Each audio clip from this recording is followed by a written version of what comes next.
अस्सलाम वालेकुम, मेरा नाम फ़हाद है। मैं आपको ग्राफिक डिज़ाइनिंग का कोर्स करवा रहा था। आज मैं आपको फ़ोटोशॉप का क्रैश कोर्स करवाने जा रहा हूँ, जो तकरीबन 1 से डेढ़ घंटे का होगा इंशाल्लाह। तो इसके अंदर हम लोग बेसिक टूल्स वगैरह सीखेंगे।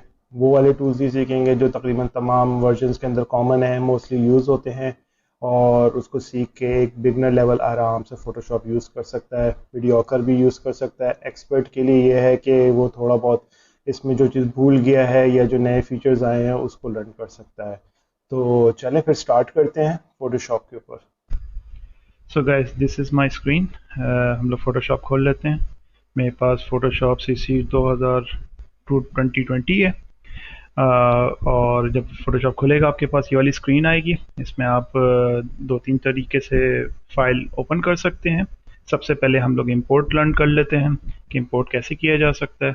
तो पहली तो चीज़ ये है कि आप यहाँ पे एक बटन दिया हुआ है, सिलेक्ट वन फाइल। यहाँ पर आपने क्लिक किया, कोई भी इमेज आपको अच्छी लग रही है आपने उस पर डबल क्लिक किया और वो इमेज आपके पास इस तरह इंपोर्ट हो जाएगी फ़ोटोशॉप के अंदर। एक ये सिंपल तरीका हो गया। दूसरा तरीका ये है कि आप फ़ोटोशॉप को ऐसे रखिए, एक फ़ोल्डर आप खोल लीजिए अपना। वहाँ से अगर कोई फ़ाइल आपको अच्छी लग रही है, आपने ड्रैग एंड ड्रॉप किया तो इस तरह आपकी फ़ाइल खुल जाएगी। ये आपके पास हो गया दूसरा तरीका फ़ोटोशॉप में कोई भी फ़ाइल इंपोर्ट कराने का। तीसरा तरीका ये है कि यहाँ पे ओपन का बटन है, ओपन दबाइए, कोई भी इमेज पकड़िए और उसको खोल लीजिए। इस तरह ये तीसरा तरीका हो गया कोई भी फाइल को इंपोर्ट करने का। सही है। और एक नॉर्मल तरीका जैसे विंडोज़ के तमाम टॉप बार के ऊपर ये वाली पट्टी आती है टैब्स की, इसके अंदर भी ओपन न्यू वगैरह का बटन्स होते हैं। तो यहाँ से भी आप ये बटन दबा सकते हैं। इसका शॉर्टकट है Ctrl+O। यहाँ से भी फाइल खुलेगी, यहाँ पे एक विंडो खुलेगी, उसमें से कोई भी फाइल आप चूज़ करना चाहें वो आप चूज़ कीजिए और खोल लीजिए। ये तो हो गया इंपोर्ट का तरीका। अगर आपको कोई न्यू फाइल खोलनी है तो वो कैसे खोलेंगे, वो भी सिंपल है। यहाँ क्रिएट न्यू का बटन है, यहाँ पर बटन दबाइएगा तो ये एक विंडो खुलेगी न्यू डॉक्यूमेंट के नाम की। यहाँ से भी खोल सकते हैं, यहाँ से भी आप न्यू खोल सकते हैं, फाइल न्यू, और Ctrl+N दबा के भी शॉर्टकट में आप ये विंडो खोल सकते हैं। ये तीन तरीके हैं न्यू फाइल खोलने के लिए। अच्छा, जब फाइल खोलने का ऑप्शन आता है तो इसके अंदर तीन चार हमारे पास मज़ीद प्रीसेट्स वगैरह गिवन होते हैं कि बने बनाए, जैसे अब रिसेंटली जो आप टेम्पलेट यूज़ कर चुके हैं, जो कस्टम साइज़ आप ले चुके हैं, उसका यहाँ पर नीचे आइटम्स आ रहे होते हैं। आप यहाँ पे सर्च भी कर सकते हैं गूगल स्टॉक वगैरह पे, तो कितना इम्पोर्टेंट नहीं है। आप यहाँ पर आ जाइए।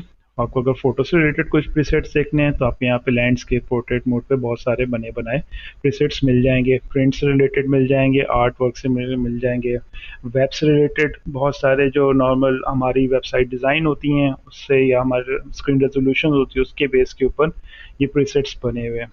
सही है। और ये मोबाइल के हैं। मोबाइल में एंड्रॉयड और आईफोन के बहुत सारे जो मोबाइल्स स्क्रीन रेजोल्यूशंस होते हैं उसके बेस के ऊपर यहाँ पे प्रीसेट्स बने हुए हैं। उसके अलावा फिल्म फिल्म के भी हैं, वीडियोस के भी। अगर आप कुछ बनाना चाहते हैं तो ये यहाँ से आप चूज़ कर सकते हैं। ये आपके डेस्कटॉप की रेजोल्यूशन के हिसाब से भी हो सकते हैं, जैसे कि 1080p वगैरह मोस्टली हम लोग इसी में बनाते हैं। उसके बाद हमारे पास ये वाला सेक्शन है, यहाँ पर आप नाम लिख सकते हैं। न्यू डॉक्यूमेंट लिख लें सपोज करें। यहाँ से आपने उसका डॉक्यूमेंट का नाम दे दिया है। यहाँ से आप उसका साइज़ डिफ़ाइन कर सकते हैं, पिक्सल में इंच में रखना चाहते हैं पिक्सल चूज़ कर लें। लैंडस्केप या पोर्ट्रेट मोड पे रखना चाहते हैं वो चूज़ कर सकते हैं। यहाँ से रेजोल्यूशन लगा सकते हैं। नॉर्मल वेबसाइट वगैरह 72 DPI पे बनती हैं, और इसकी अच्छी क्वालिटी वगैरह चाहिए तो 96 पे जा सकते हैं। उससे अच्छा हम लोग 150 पे ले जाते हैं। और 300 हम लोग ज़्यादातर प्रिंट्स के रिलेटेड मटेरियल बनाने में इस्तेमाल करते हैं। इसमें इसकी क्वालिटी पिक्सल पर इंच काफ़ी अच्छा हो जाता है, क्वालिटी बढ़ जाती है। फिर हमारे पास आ जाता है कलर मोड। यहाँ से हम कलर मोड चूज़ कर सकते हैं। डेफिनेटली नॉर्मली हमारे पास RGB मोड होता है। प्रिंट मीडिया के लिए हम लोग CMYK यूज़ करते हैं। ग्रे स्केल रिलेटेड अगर आपको कुछ चीज़ बनानी है ब्लैक एंड वाइट में तो आप वो कर सकते हैं। बिट मैप थोड़ा पुराना है और 3D मैक्स वगैरह में यूज़ होते हैं, तो वहाँ उस पर्पज़ के लिए भी आप यूज़ कर सकते हैं। 3D टेक्सचर वेक्सचर बनाने में ज़्यादातर बिट मैप यूज़ होता है। और ये कलर लैब भी मौजूद है। इसके अलावा हम लोग इसका बिट्स बढ़ा सकते हैं। बिट सिंपल वर्ड में ये कह सकता हूँ कि उसकी कलर की वेरिएशन बढ़ा देता है, लेकिन अभी हमारे लिए 8 बिट बहुत इनफ होता है। ये नॉर्मली स्क्रीन के ऊपर इतना ज़्यादा इसका डिफरेंस हमें नज़र नहीं आता। तो आप 8 बिट रख के भी बना सकते हैं, 16 बिट भी रख के बना सकते हैं, कोई इशू नहीं है, लेकिन सर फाइल साइज़ पे काफ़ी फ़र्क पड़ता है। तो 8 बिट रख लें। अच्छा, कोई भी डॉक्यूमेंट खोलेंगे तो आपको ये अभी से पूछ लेता है कि आप उसका कौन सा बैकग्राउंड रखना चाहते हैं, वाइट, ब्लैक, ट्रांसपेरेंट या कस्टम। कस्टम कर लेंगे तो आपको कलर पैलेट का ऑप्शन दे देगा, कलर पिकर, यहाँ से आप कोई कलर पिक कर सकते हैं, तो वो कलर ये चूज़ कर लेगा। एडवांस ऑप्शन बेसिकली एडवांस है, इसको आप छोड़ ही दें, अभी के लिए तो बेकार है ये। क्रिएट कर लीजिए, तो ये सर आपकी फ़ाइल खुल जाएगी और आपके पास ये इंटरफेस आ जाएगा। तो आपने इंपोर्ट का तरीका सीख लिया, आपने फ़ाइल क्रिएट करने का तरीका सीख लिया। अब थोड़ा सा तीसरा पॉइंट हमारा आ जाता है इंटरफेस। इंटरफेस भी आप समझ लें थोड़ा सा, एक ऊपर से ओवरव्यू दे देता हूँ। इसके 4 सेक्शंस हैं फ़ोटोशॉप के। पहला सेक्शन ये है कि जो भी आप इमेज इंपोर्ट कराएंगे या कोई डॉक्यूमेंट न्यू क्रिएट करेंगे तो वो इस तरह से खुलेगा और इसकी एक विंडो बिल्कुल सेंटर में मौजूद होगी। फिर हमारे पास आ जाती है लेफ़्ट में टूल बार। इसके अंदर हमारे सारे टूल अवेलेबल होते हैं, जो हम लोग फ़ोटोशॉप में कोई भी काम कर रहे होते हैं वो सारे इसी सब टूल से हम लोग काम करते हैं। सिलेक्शन टूल, पेन टूल वगैरह ये सारे यहाँ मौजूद होते हैं। यहाँ से आप टूल्स चूज़ कर सकते हैं। फिर आपके पास आ जाती है टॉप नेविगेशन बार आ जाती है। ये विंडोज़ की तरह जो से टैब्स आते हैं उसी तरह के सारे टैब्स यहाँ मौजूद होते हैं।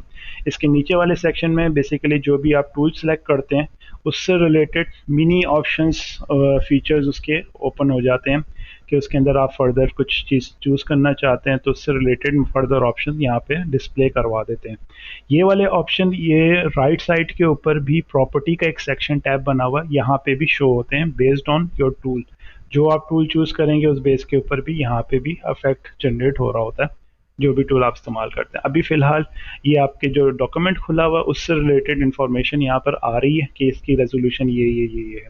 तो टॉप बार आपने देख ली, राइट लेफ़्ट बार आपने देख ली, और सेंटर में आपने डॉक्यूमेंट की फाइलें जो भी विंडो है वो नज़र आएगी। अब आ जाते हैं राइट बार, राइट साइड पे।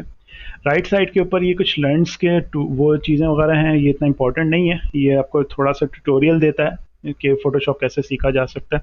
तो ये बेसिकली कोई फ़ाइल खोल के आपको चला के दिखा देगा कि आपको कोई ऐसे एडिटिंग के रिलेटेड कुछ खोलना है तो फाइल खोल के आपको नेक्स्ट नेक्स्ट करते जाएंगे, तो ये पूरा ट्यूटोरियल उस तरह से आपको गाइड करता रहेगा कि आपको किस तरह से वो चीज़ यूज़ करनी टूल वगैरह का ना। तो फिलहाल हम इसको बंद कर देते हैं, आप इसको बाद में भी देख सकते हैं, ये इतना इंपॉर्टेंट नहीं है। इस सेक्शन को हम लोग टोटली क्लोज कर देते हैं। सही है।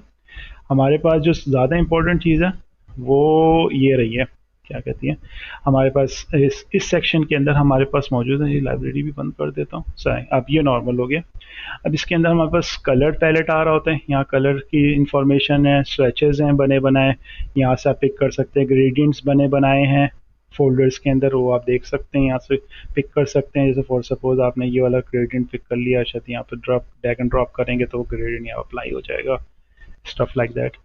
तो ये पैटर्न्स हैं ट्रीज़ वगैरह के, ये भी शायद ड्रैग एंड ड्रॉप पे आ जा सकता है। तो ये सारी चीज़ें यहाँ पे मौजूद है। कलर पैलेट है, कोई कलर आप चूज़ करके यहाँ पे अप्लाई करना चाहे वो कर सकते हैं।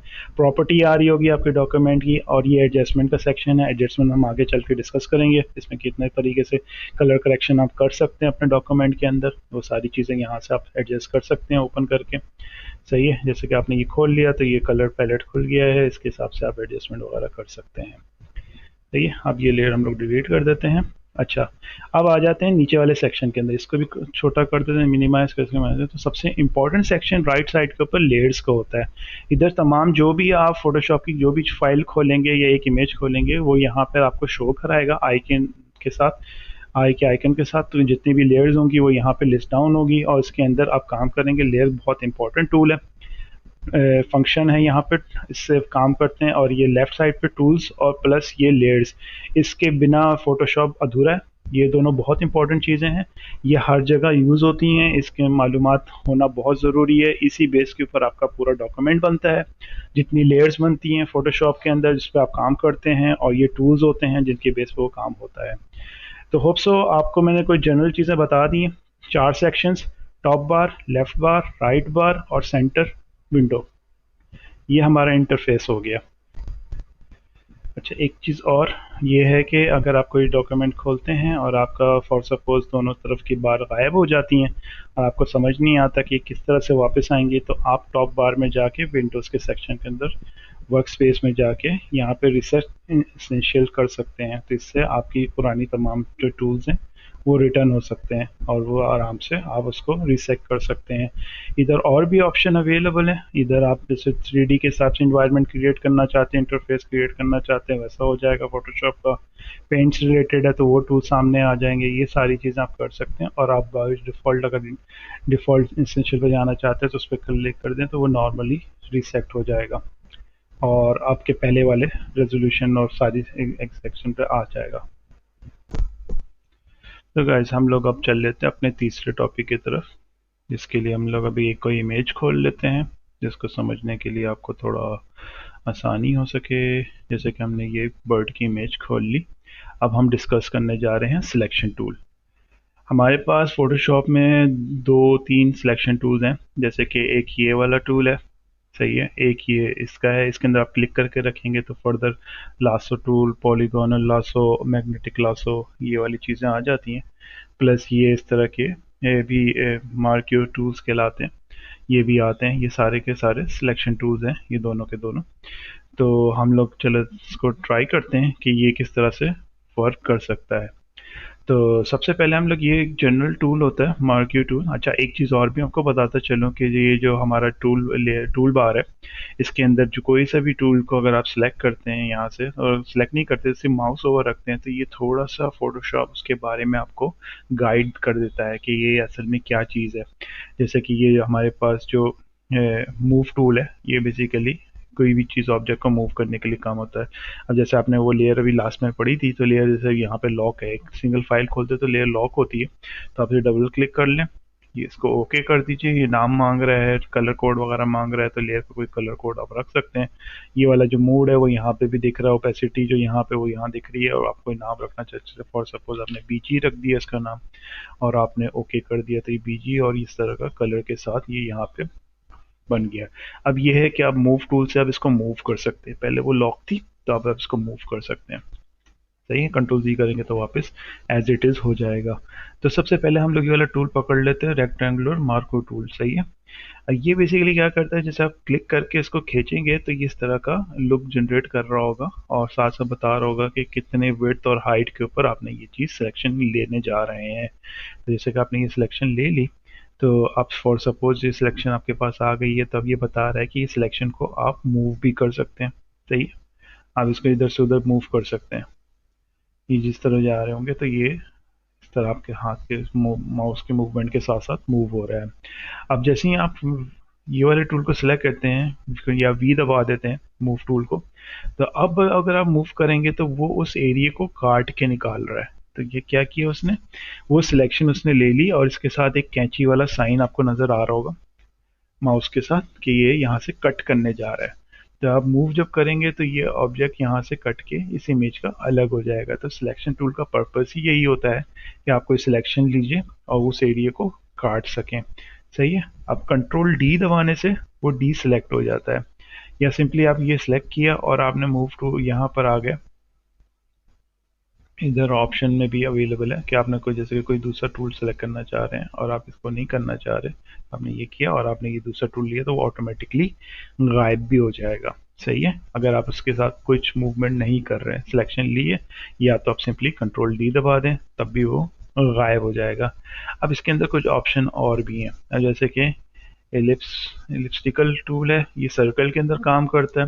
सही है, अच्छा अब आप ऐसे नॉर्मली मूव करेंगे तो ये थोड़ा सा आपकी मूवमेंट के हिसाब से चौड़ा लंबा पतला हो सकता है, लेकिन अगर आप शिफ्ट दबा के इसको मूव करेंगे तो ये परफेक्ट सर्कल के अंदर मूव होगा। Same for that old tool कि अगर आप शिफ्ट दबा के पकड़ेंगे तो ये एग्जैक्टली यही होगा। अच्छा, एक चीज़ और बता दूं कि अगर आप फॉर सपोज एक आपने टूल लिया यहाँ से स्क्वायरिश, अब आप दूसरा ले रहे हैं तो आप शिफ्ट जब दबाएंगे तो ये माउस के साथ इस तरह का प्लस का एक साइन आएगा, तो ये बता रहा है कि ये मजीद सिलेक्शन को कंटिन्यू कर रहा है। अब आप कोई दूसरे टूल को पकड़ के इसके अंदर इस तरह से इसको मजीद ऐड कर सकते हैं। सही है, तो ये इसके साथ मर्ज हो जाएगा। एक तो ये तरीका हो गया। दूसरा तरीका ये है कि आपने एक सिलेक्शन ली और आपने यहाँ पे क्लिक किया बटन और आपने मजीद एक सिलेक्शन ली, तो उसने दिखा दिया कि आपने एक बॉक्स के साथ दूसरे बॉक्स की सिलेक्शन को ऐड किया है। इसी तरीके से ये प्लस साइन भी आ गया इसका, क्योंकि आपने ये दबाया हुआ तो वो प्लस साइन आ रहा है। फिर आपको नॉर्मल करना है तो आप ये दबा दें, तो ये नॉर्मल हो जाएगा। फिर आप उसको मूव कर सकते हैं। वी दबाएंगे तो ये कट के मूव होगा, सही है। एम दबाएंगे तो दोबारा से मार्क्यू टूल के ऊपर ये शिफ्ट हो जाएगा, सही है। और कंट्रोल डी दबाने से ये डी सिलेक्ट हो जाएगा, सही है। अच्छा, अब इसके अंदर एक चीज़ और भी है कि जैसे कि आपने सिलेक्शन इस तरह से ली, अब आप महसूस कर रहे हैं कि यहाँ रख लेते हैं, ये गलती से आपके पास इस बर्ड की चोंच आ गई इसके अंदर। अब आप इसको डिसलेक्ट करना चाहते हैं, इसके दो ऑप्शन हैं। एक तो है कि आप अल्ट दबा के, ये माइनस का साइन आएगा, आपने इतना इस एरिया सेलेक्ट किया तो ये उस एरिया से रिमूव हो गया सिलेक्शन। दूसरा तरीका ये है कि यहाँ पे भी इस तरह से ये एक डायग्राम बनी हुई है जो बता रही है कि आप सब्ट्रैक्ट कर सकते हैं। आप इसको दबाएंगे तो बाय डिफ़ॉल्ट आपके एरो के साथ ये माइनस का टूल आ रहा है, सही है। तो आप यहाँ पे जितना क्लिक करते रहेंगे वो उतना उसको माइनस करता चला जाएगा, सही है। और इसी तरह का एक ये भी टूल है जो भी इसी तरह के पर्पज़ के लिए इस्तेमाल होगा, सही है। अच्छा, अब इसके अंदर कुछ इस तरह के मज़ीद ये है, एक सिंगल लाइनर टूल है बेसिकली। अगर आपको एक पर्टिकुलर लाइन पे बेस पे कुछ चीज़ काटनी है तो इस तरह करके आप अच्छा, सिलेक्शन करने के बाद आप डी भी दबा सकते हैं, सही है। वी दबा के आपने डी दबाया तो ये उतना एरिया उसने काट दिया लाइन का, सही है। तो ये परफेक्ट कटिंग के लिए बिल्कुल स्ट्रेट लाइन में और एक स्पेसिफिक एरिया के हिसाब से काटने के लिए ये टूल इस्तेमाल हो सकता है।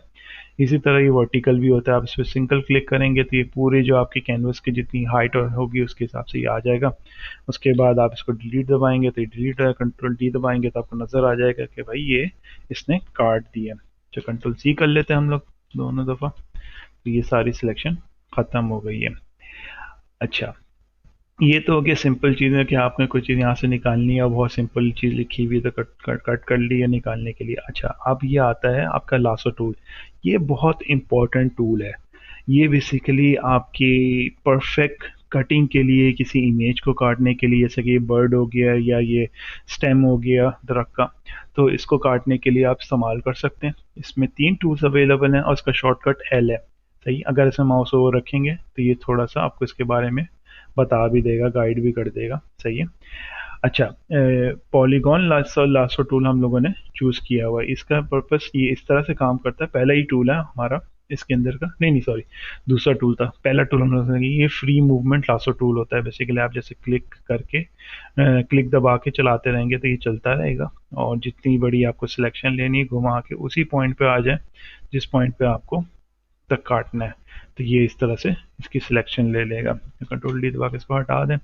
अच्छा, अब ऐसा भी कर सकते हैं कि आप यहाँ तक लेकर आए और आपने छोड़ दिया तो ये स्ट्रेट लाइन में उस एंड पॉइंट पे जाके कनेक्ट हो जाता है, स्टार्टिंग से एंड पॉइंट पे, तो ये इस तरह कट जाता है। तो मोस्टली ये एक गलत तरीका होता है काटने का। होता है ये कि आप पूरा लेके चलें स्टार्ट टू एंड, उसी पॉइंट पे आके क्लिक कीजिए तो वो फिर प्रॉपर उस शेप के अंदर सिलेक्शन आ जाएगी। अच्छा, ये होता है फ्री टूल। ये अब हम लोग ज़्यादातर यूज़ करते हैं पॉलीगॉनल टूल। अब ये होता है पॉइंट बेस, सही है। अब जैसे फॉर सपोज मैं आपको थोड़ा चला के दिखा देता हूँ। जैसे कि अब हम लोग इस बर्ड को यहाँ से कट करना चाह रहे हैं, सही है। तो हमने यहाँ पे एक क्लिक किया, एक क्लिक यहाँ पे किया। अच्छा, इसको पहले आपको वैसे दिखा ले काम कैसे कर रहा है ना। ये ऐसे इस तरह काम करता है। ये क्लिक बेस होता है जिससे आप क्लिक करते जाएंगे और ये शेप पॉलीगॉनल वे में कट आउट हो रहा होता है, सही है। डबल क्लिक करेंगे तो वो उस जगह तक सिलेक्शन ले लेगा। अब इसको लेते हुए हम लोग इस बर्ड को काट सकते हैं। फॉर सपोज हमने यहाँ से सिलेक्शन ली, क्लिक क्लिक करते हुए जिस पॉइंट पे हमें थोड़ा सा भी मूव करना है तो हम उधर क्लिक करके उसको मूव कर सकते हैं।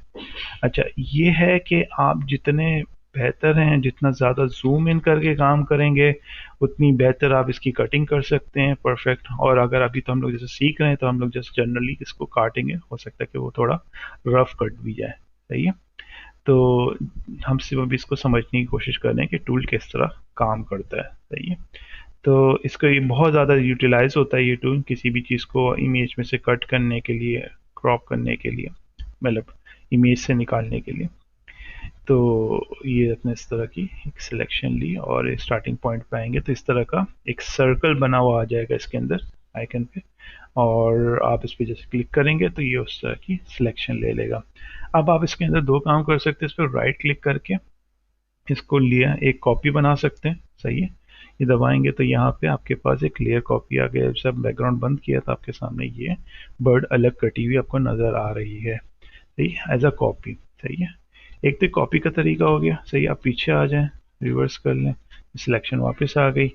अब आप इसका एक और शॉर्टकट है कि कंट्रोल जे दबाएंगे तो बी इस तरह से वो लेयर अलग हो जाएगी इसकी, और आप निकाल सकते हैं। सही है, एक तो आपको राइट क्लिक करके बता दिया मैंने, दूसरा तरीका मैंने आपको इस तरह का दिखा दिया। अच्छा, तीसरा ये है कि अगर आप चाहते हैं कि नहीं, मैं इसी लेयर पे रहते हुए इस बर्ड को या इस इमेज को यहाँ से हटाना चाह रहा हूँ, तो वो कुछ इस तरह से होगा कि जैसे इस पे आपके पास कैंची का साइन आ रहा है, सीजर्स का, तो आपने इसको ड्रैग किया तो ये इस तरह से यहाँ से अलग हो जाएगी, लेकिन पीछे ये इमेज खाली हो जाएगी, तो उसको आप बाद में कवर अप कर सकते हैं किसी भी चीज़ से।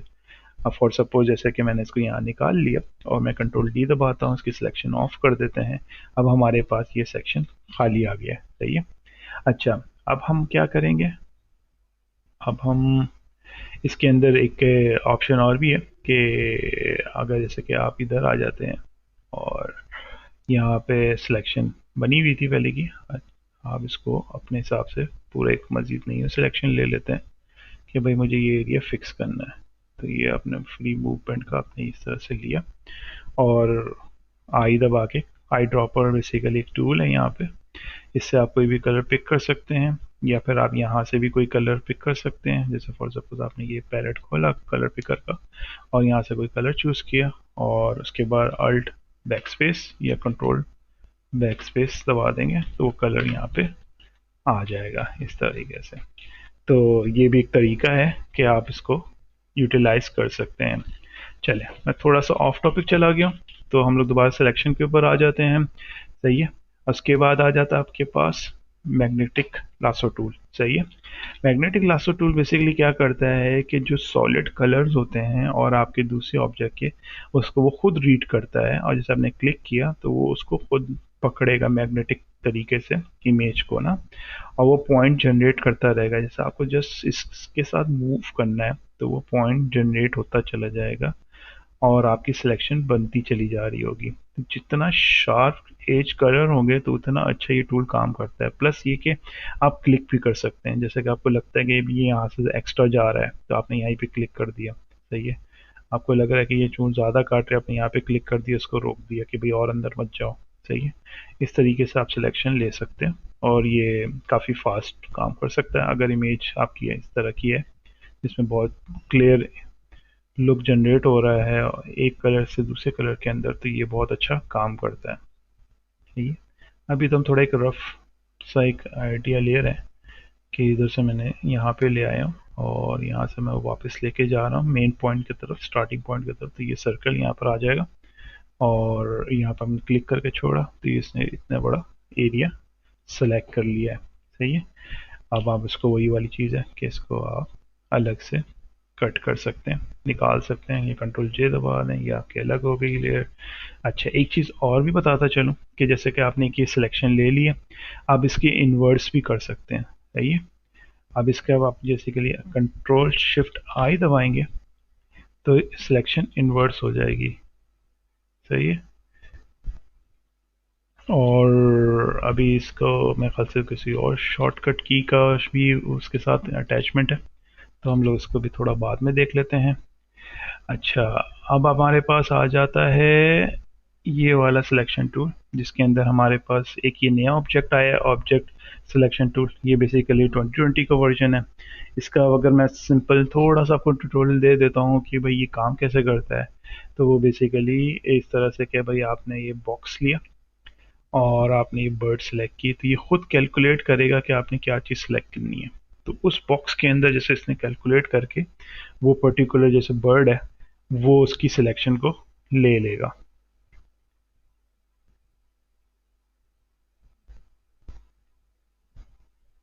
जैसे कि आप देख सकते हैं इसने ये बर्ड को खुद ही सिलेक्ट कर लिया सिर्फ बॉक्स सिलेक्ट करने पे। अब आपने इसकी कंट्रोल जो कॉपी ली तो आप ये देख सकते हैं कि कितनी अच्छी उसने कटिंग की है। आप ये भी देख सकते हैं कि काफ़ी हद तक वो परफेक्टली काट रहा है। ये तो आप इन्होंने एक नया टूल निकाल दिया, ये मोस्टली ज़्यादातर अभी आपके पुराने उसके अंदर मौजूद नहीं होगा, तो हम लोग जैसे आपको एक थोड़ा सा इसके बारे में बता दिया। बेसिकली ये दो टूल तकरीबन तमाम फोटोशॉप में मौजूद है। अब ये आ गया आपके पास क्विक सिलेक्शन टूल। ये क्या करता है कि एक ब्रश का एक आपको ऑप्शन देता है, उस पर जैसे कि आपने बर्ड के ऊपर ये साथ चलाएंगे तो ये इस तरह से वो उस ऑब्जेक्ट को रीड करते हुए सिलेक्ट आउट कर लेगा। सही है। फॉर सपोज, अच्छा, अब यहाँ पे आप जैसे क्लिक कर रहे हैं और चलाते जा रहे हैं तो ये इसको सिलेक्ट करता चला जा रहा है। अब ये इसको पहले सिलेक्ट भी कर लेता है। सही है। तो ये आपको थोड़ा डिफाइन करना पड़ता है इसको ना, कि किस तरह आपको लेके चलना है। ये फास्ट सिलेक्शन के लिए भी यूज़ होता है कि भाई आपको बहुत सिलेक्शन कम करनी है, ज़्यादा करनी है। देखिए, अच्छा, यहाँ पे आपके पास दोनों ऑप्शन है, प्लस और माइनस का। फॉर सपोज कि भाई अगर आपने प्लस कर दी, फॉर सपोज ये आपने सेलेक्ट किया है नॉर्मल, ये आपकी एक सिलेक्शन आ गई। सिलेक्शन सही है, ये आपकी सिलेक्शन आ गई। अब आप इसमें से कुछ माइनस करना चाह रहे हैं तो आप इस पर क्लिक करें तो ये इस एरिया को इस तरह से वो माइनस करता चला जा रहा होगा। सही है। ये एक टूल अवेलेबल है सिलेक्शन लेने के लिए हमारे पास, जिसका नाम है क्विक सिलेक्शन टूल। और ये है magic tool, magic wand tool. ये बहुत इस्तेमाल होता है। ये बेसिकली क्या करता है, सिंगल क्लिक के ऊपर वो सारा एरिया सेलेक्ट कर लेगा जितना आप इसको बता रहे होंगे। अब इसकी परफॉर्मेंस इस बेस पे काम करती है। फॉर सपोज हम लेयर पे ही चले जा रहे थे, सॉरी, हम लोग अगर बैकग्राउंड पे क्लिक करते हैं तो ये इस तरह से वो सिलेक्शन मारी। अब ये अपनी मर्जी के हिसाब से एरिया सेलेक्ट कर रहा है और गड़बड़ कर रहा है, तो इसका टॉलरेंस लेवल होता है इसके अंदर। जैसे कि आप 1 सेलेक्ट कर लें तो ये अब इतना एरिया सेलेक्ट करेगा जिसमें कलर चेंज हो रहा है, ज़्यादा टॉलरेट नहीं कर रहा। अब इसका टॉलरेंस लेवल आपने इसका 50 कर दिया तो ये इतने एरिया को सिलेक्ट कर रहा है, कुछ चीज़ों को इग्नोर कर रहा है, कुछ चीज़ों को नहीं कर रहा। तो ये आप थोड़ा सा इसके साथ खेलना पड़ता है कि आप इसकी एक इमेज बेस कुछ सिलेक्शन देखें कि भी टॉलरेंस किस लेवल तक इसका सही काम कर रहा है। अब जैसे कि मैंने अभी 20 सेलेक्ट किया तो ये काफ़ी हद तक अच्छा सिलेक्शन इसने ले लिया है। अब आप शिफ्ट दबा के ऐसे कि आपने ये एरिया सेलेक्ट कर लिया और आपको अंदाज़ा हो रहा है कि आप जूम इन करके देख रहे हैं कि भाई ये थोड़ा थोड़ा गड़बड़ यहाँ पर रह गई है, उस पर आप क्लिक करते जाएं तो वो उसको रिमूव कर देगा। उसी तरीके से आप माइनस के लिए आल्ट दबा दें कि भाई ये वाला एरिया नहीं चाहिए था, ये तुमने सेलेक्ट कर लिया है। अच्छा, अब ड्यूरिंग दिस टाइम पीरियड भी आप अपनी टॉलरेंस लेवल कम भी कर सकते हैं कि आपने 10 कर दिया कि भाई यहाँ बहुत पेचीदा है, यहाँ ज़्यादा बड़ा छोटा बड़ा बड़ा गैप सेलेक्ट कर रहा है या माइनस कर रहा है या प्लस कर रहा है, तो आपने यहाँ पे छोटा कम टॉलरेंस पे करके इसको सेट कर लिया। सही है। तो ये भी एक तरीका आपके पास अवेलेबल है। अच्छा, अब ये इसने सेलेक्ट इस तरह से किया कि बाहर से एरिया से सिलेक्ट किया तो इसको आप कंट्रोल शिफ्ट आई दबाएंगे तो ये इनवर्स सिलेक्शन हो जाएगा इसकी। सही है। हमारे पास यार ये एक टूल है रिकॉर्डिंग का, उसकी वजह से वो काम नहीं कर रहा, लेकिन आपके पास डेफिनेटली ये चल जाएगा। तो आप कंट्रोल जे दबाएंगे तो ये आपकी अंदर की लेयर बाहर आ गई है कि इसने इतना एरिया काट दिया। तो ये भी एक तरीका है सिलेक्शन टूल को इस्तेमाल करने का। सही है। तो हमने अभी क्या क्या देख लिया सिलेक्शन के अंदर, हमने सबसे पहले मार्क्यूर देख लिए जिसके अंदर एक स्क्वायर शेप को भी आप शिफ्ट दबा के स्क्वायर शेप में यूज़ कर सकते हैं और रेक्टेंगुलर शेप में यूज़ कर सकते हैं।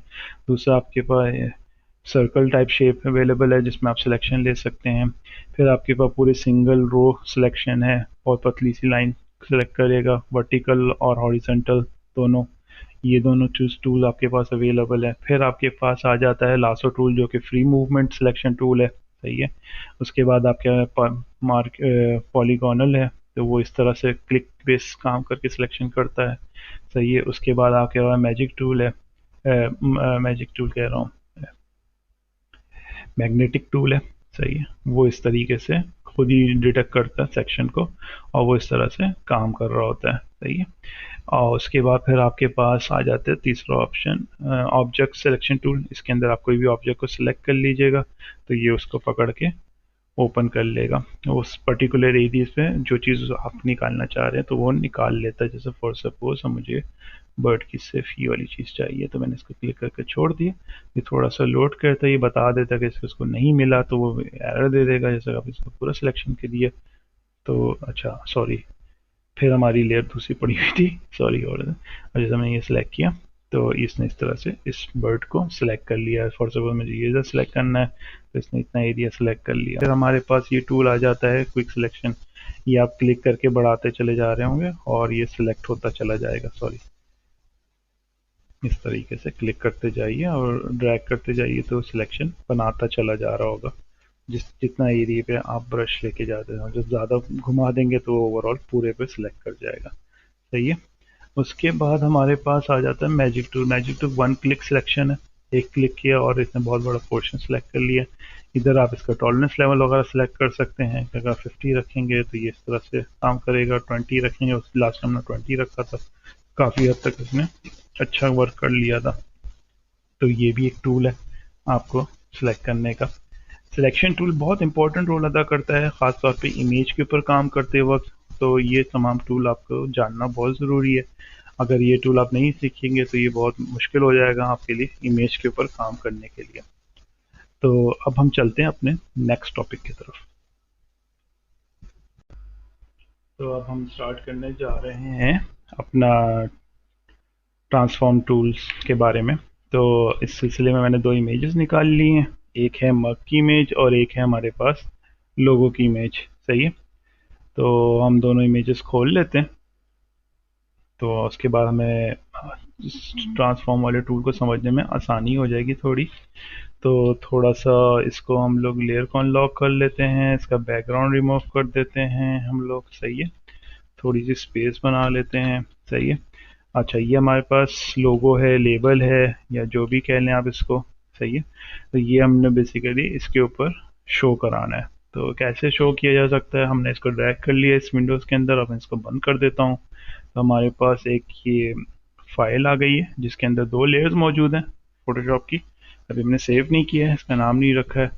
तो बहरहाल, अच्छा, अब ये आ गया, इसको हम लोग नेम रख लेते हैं मग, और इसका नाम कर देते हैं लोगो। और मोस्टली ऐसा हो सकता है कि ये इमेज नीचे हो रही है, तो आप सिंपली कंट्रोल शिफ्ट और ब्रैकेट क्लोज का दबाएंगे तो ऊपर चला जाएगा, और वैसे आप ड्रैग एंड ड्रॉप भी ऊपर कर सकते हैं तो ये इसके ऊपर आ जाएगा। वैसे इसके पीछे भी जा सकता है। तो ये पीछे बेसिकली आप ये देख सकते हैं, यूँ करके निकाल के तो इसके पीछे नज़र आ रहा है आपको। आप इसको ऊपर कर दें तो ये इसके ऊपर आ जाएगा। बेसिकली ट्रांसफॉर्म टूल बहुत इंपॉर्टेंट टूल है किसी भी चीज़ को इस तरह के काम करने में, कि भाई ऐसा को कहीं पे कोई लोगो प्लेस करना है, कोई लुक जनरेट करना है इस तरह का।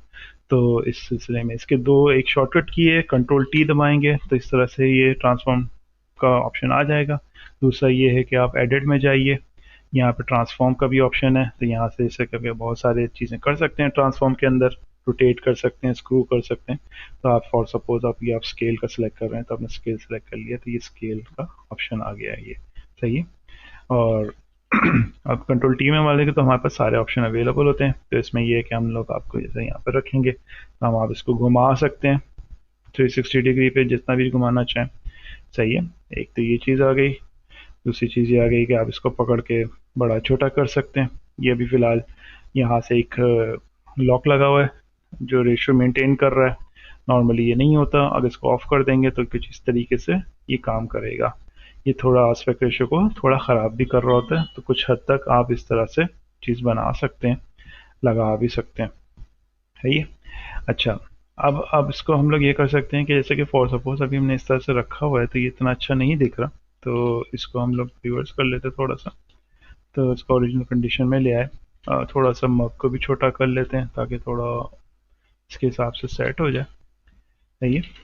अब हमारे पास ये लोगो आ गया। सही है। अब इसको मैं समझ गया यार किस तरह लगे कि ये थोड़ा बहुत ऑट लग रहा है, ये इसमें लुक जनरेट नहीं कर रहा।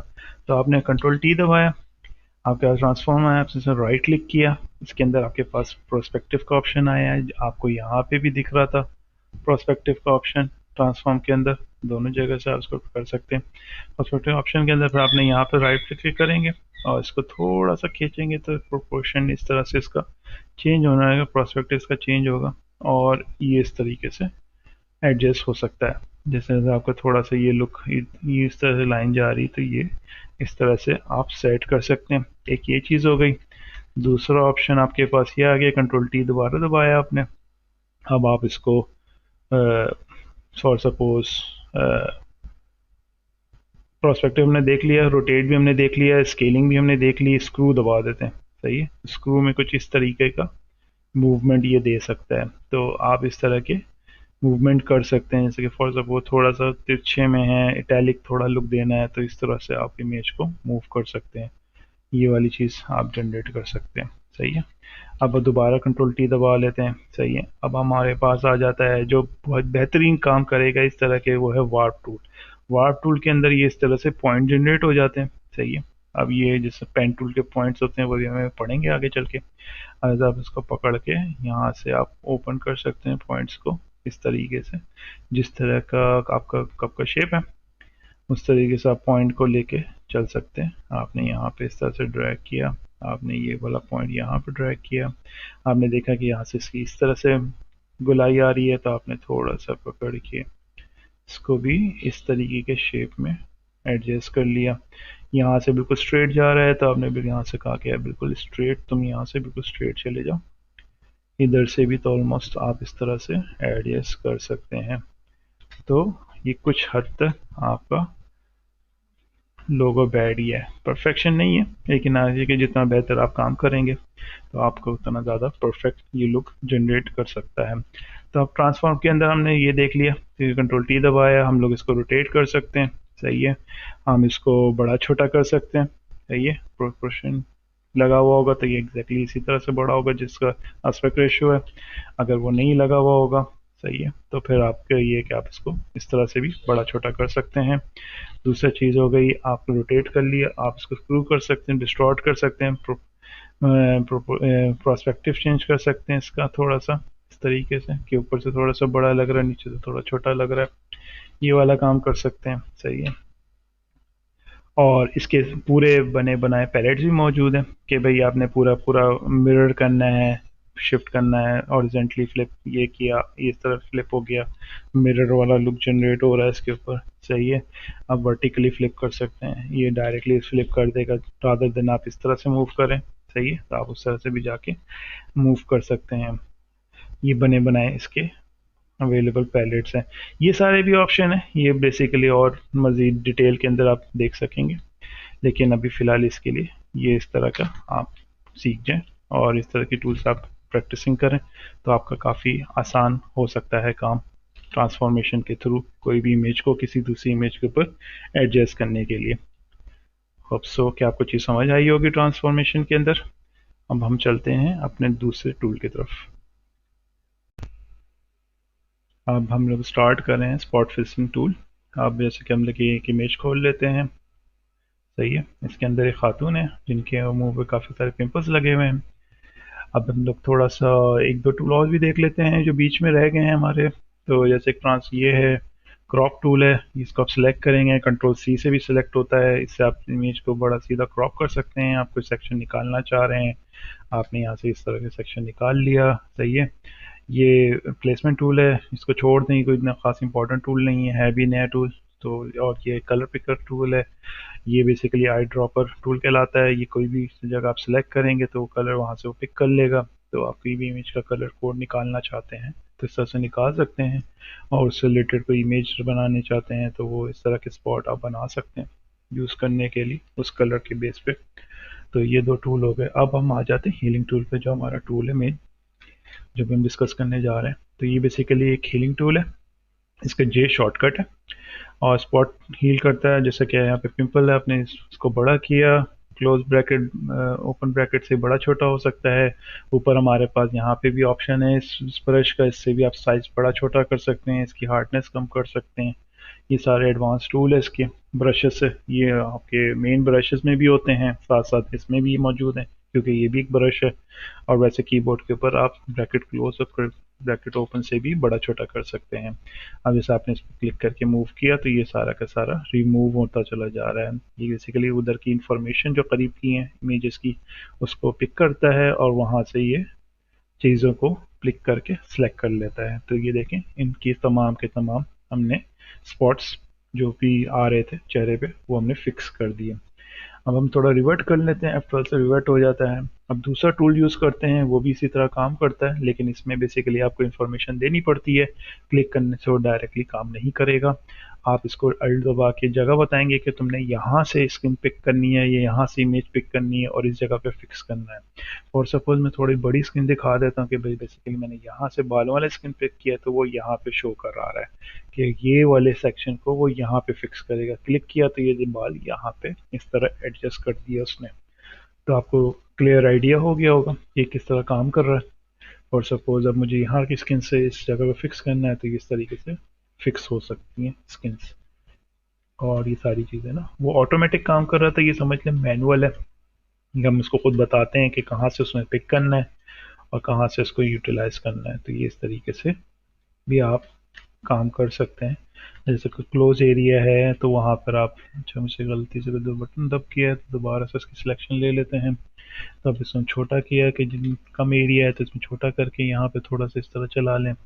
और जैसे यहाँ पे अब इस तरह आपने पूरी स्किन फिक्स कर ली है। ये अब इसको मज़ीद आप डिटेल में भी काम कर सकते हैं या और परफेक्ट वे में भी चल सकता है।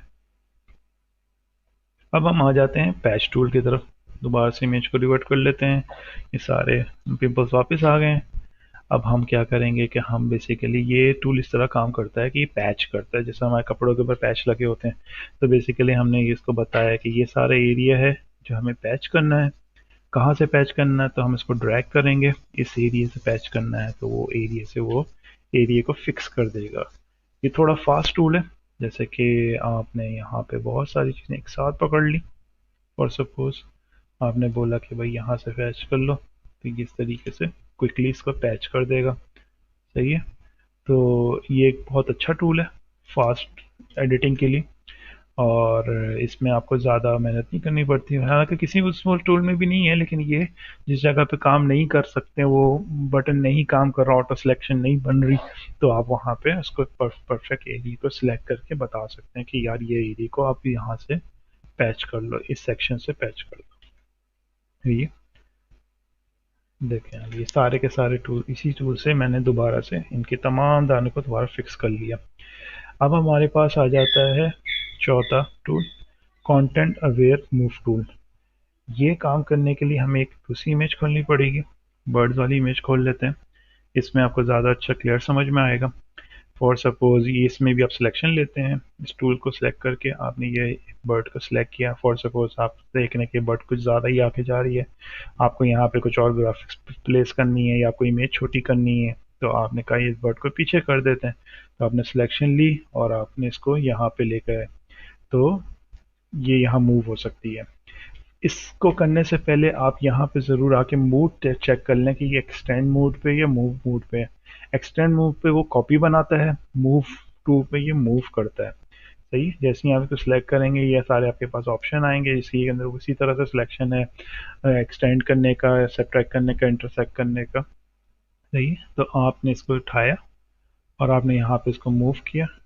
आप इसके आपके पास ट्रांसफॉर्मेशन खुल जाती है इस तरह से, जिसमें आप इसको इसकी डायरेक्शन घुमा सकते हैं। सही है। इसको बड़ा छोटा भी कर सकते हैं। सही है। आपने इसको छोटा कर दिया, आपने यहाँ पर सिलेक्शन किया और जैसे आप इंटर करेंगे तो यहाँ से बर्ड उठ के यहाँ पे शिफ्ट हो गई है। कंट्रोल डी करें, सिलेक्शन ऑफ हो गया, आपके पास ये एरिया क्लियर हो गया और बर्ड आपकी इस साइड पे मूव कर गई है। अब आप चाहते हैं कि इसको कुछ बेहतर वे में और यूज़ कर सके, तो उसमें यह है कि अब आप इसको एक्सटेंड कर लें। अब मैं चाह रहा हूँ कि भाई मैं इसको डबल कॉपी बना लूँ, मेरे पास और बर्ड्स चाहिए। मैंने इसको सिलेक्शन लिया। सही है। मैंने मूव के बजाय एक्सटेंड टूल यूज़ किया, मैंने इसको यहाँ पेस्ट कर दिया, मैंने इसकी एक यहाँ पे कॉपी रखी तो ये वहाँ से उठ के यहाँ पे डबल कॉपी बन गई। थोड़ा इमेज का कलर का थोड़ा गड़बड़ हो रही तो वो आप हीरिंग टूल वगैरह से फिक्स कर सकते हैं। तो इस इमेज को छोड़ देते हैं। हम लोग ये काम करते हैं कि हम लोग इसके ऊपर वाली इस बर्ड की ही कॉपी ले लेते हैं, क्योंकि सेम कलर में मौजूद है। तो इसकी कॉपी हमने यहाँ रखी तो ये इस तरीके से कॉपी बन गई। और आप मज़ीद दो कॉपी और भी ले सकते हैं इस तरह से। आपने सिलेक्शन ली ये दो वर्ड्स की, आपने इसको ड्रैग किया के बाद आपने इसको ट्रांसफॉर्म किया, छोटा कर दिया, यहाँ रखा और ये आपके पास मज़ीद कॉपीज़ बन गई हैं बर्ड्स की। तो ये टूल भी काफ़ी अच्छा है जिसको हम यूटिलाइज़ कर सकते हैं और काम कर सकते हैं। रेड आई टूल भी इसी तरह काम करता है। रेड आई टूल बेसिकली जब आपकी कोई तस्वीर खींचती है जिसके अंदर आपकी तस्वीर के अंदर कुछ रेड कलर के स्पॉट आ जाता है तो वो उसको फिक्स करने में काम आता है। जैसे रेड तस्वीर खींची और आपके आई के अंदर रेड कलर का है तो जस्ट उस पर आप क्लिक करेंगे तो वो इमेज के अंदर से वो रेड स्पॉट को रिमूव कर देता है। ये भी फ़ोटो एडिटिंग में बहुत ज़्यादा इस्तेमाल होता है। होप सो कि आपको चीज़ें समझ आ गई होंगी हीलिंग, पैचिंग वगैरह और कंटेंट अवेयर टूल का। सही है। अब हम चलते हैं अपने नेक्स्ट टूल की तरफ। चलिए हम अपना नेक्स्ट टूल स्टार्ट करते हैं। नेक्स्ट टूल हमारा ब्रश का है। उसके लिए हम लोग एक इमेज खोल लेते हैं ईगल वाली। उसको समझने के लिए ये रहा ब्रश टूल, बी इसका शॉर्टकट है। इसके बाद माउस ओवर रखेंगे तो ये आपको थोड़ा बता भी देगा कि किस तरह से काम करता है। बैकग्राउंड पेंट करने के लिए अगर आपके पास टैबलेट है तो ये बहुत अच्छा टूल है। तो ये फोटोशॉप में अक्सर मैट पेंटिंग वगैरह के लिए भी बहुत यूज़फुल टूल है। तो बेसिकली अब हम इसको स्टार्ट करते हैं। हमने ब्रश टूल सेलेक्ट कर लिया। यहाँ पे हमारे पास ब्रश टूल के बहुत सारे ऑप्शन अवेलेबल है। सबसे पहले हमारे पास साइज़ का है, जो हम लोग ब्रैकेट ओपन ब्रैकेट क्लोज वाले से भी कीबोर्ड में यूज़ कर सकते हैं। उसका हार्डनेस लेवल भी सेट कर सकते हैं। अब मैं आपको थोड़ा सा एग्जांपल दे देता हूँ हार्डनेस लेवल के। अगर हार्डनेस फुल होगा तो कुछ इस तरह की स्पॉट बनेगा। अगर हार्डनेस कम होगा तो कुछ इस जैसा स्पॉट बनेगा। सेम ब्रश साइज था, लेकिन आप देख सकते हैं कि डिफरेंस कितना आ रहा है दोनों के अंदर। एक थोड़ा सा ब्लरी लुक है और एक इस तरह के शार्प एज वाला लुक है। तो हम उसको मिड में रख लेते हैं और हम लोग देख लेते हैं कि ये इस तरीके से काम करता है। आप इस तरह से इसको चला सकते हैं, ड्रॉ कर सकते हैं, पेंट कर सकते हैं। कोशिश करें कि अपनी एक नई लेयर बना लें, ओरिजिनल लेयर के ऊपर ये काम ना करें, तो उससे आपकी इमेज सेफ रहेगी। तो जैसे कि आपने एक नई लेयर बना ली। अच्छा, इसके अंदर भी उसी तरह के ब्लेंड मोड्स हैं। जैसे फॉर सपोज आपने यहाँ से सिलेक्ट किया मल्टीप्लाई का और ये कलर सेलेक्ट किया हुआ है आपने, तो आप चाहें तो इसको इस तरह से, अच्छा लेयर को भी आप मल्टीप्लाई कर लें ताकि लेयर भी मल्टीप्लाई हो सके। अच्छा, अगर ऐसा आपने लेयर मल्टीप्लाई कर लिया तो इसको नॉर्मल भी रखें तो ये काम करेगा। तो जैसे कि वो लेयर के ऊपर काम कर रहा है, तो ये इस तरह का आप लुक जनरेट कर सकते हैं। तो पेंट कर सकते हैं, ड्रॉ कर सकते हैं, ये सारी चीज़ें इस तरीके से आप बना सकते हैं। इसके अंदर और भी बहुत सारे ऑप्शन है। विविड वाला है, सही है। विविड में थोड़ा सा ये इसको वो कर देता है, शार्प कर देता है। फॉर सपोज जिस तरह अगर मैं इस तरह का लुक जनरेट कर सकते हैं आप। ये जैसे रिपीट करते जाएंगे तो इसका थोड़ा कलर डिफरेंट होता चला जा रहा है। तो ये विविड से आप कर सकते हैं। ओपेसिटी कम कर सकते हैं, ब्रश की फ्लो कम कर सकते हैं, सही है। अच्छा, थोड़ा सा मैं आपको और भी इसके फर्दर ऑप्शंस भी दिखा देता हूँ कि यहाँ पे हमारे पास मुख्तलिफ़ किस्म के पैलेट्स मौजूद हैं ब्रश के। तो आप ये इस तरह से बना सकते हैं, मुख्तलिफ ब्रश यूज़ कर सकते हैं। बने बनाए नेट से डाउनलोड कर सकते हैं। इसके अंदर मुख्तलिफ ऑलरेडी मौजूद भी हैं, स्पेशल ब्रशेज़ भी हैं जो स्पेशल तरीके से चलते हैं। ये देखें, ये थोड़ा डिफरेंट किस्म का ब्रश है, ये रिमूव कर रहा है, यहाँ पे बढ़ा रहा है, यहाँ पे ये इस तरह का लुक जनरेट कर रहा है। तो बेस्ड ऑन आपकी इमेज के ये काम कर सकता है। इस तरह के भी ब्रशेज़ हैं जो इस तरह के स्पॉट्स जनरेट कर सकते हैं, सही है। ये सारे किस्म के आप ब्रशेज़ उसकी चीज़ें यूज़ कर सकते हैं और इसके फर्दर ऑप्शन अवेलेबल भी होते हैं। जैसे कि आप इस तरह आ जाते हैं तो फॉर सपोज जैसे कि आपने ये सिलेक्ट किया है तो इसके अंदर एक पर्टिकुलर ऑप्शन है, वेट का है, कितना वेट रखना है, लोड कितना है, मैक्सिमम, ये डिटेल है। ये बेसिकली इस तरह के पैटर्न जनरेट कर सकता है इसके अंदर ना।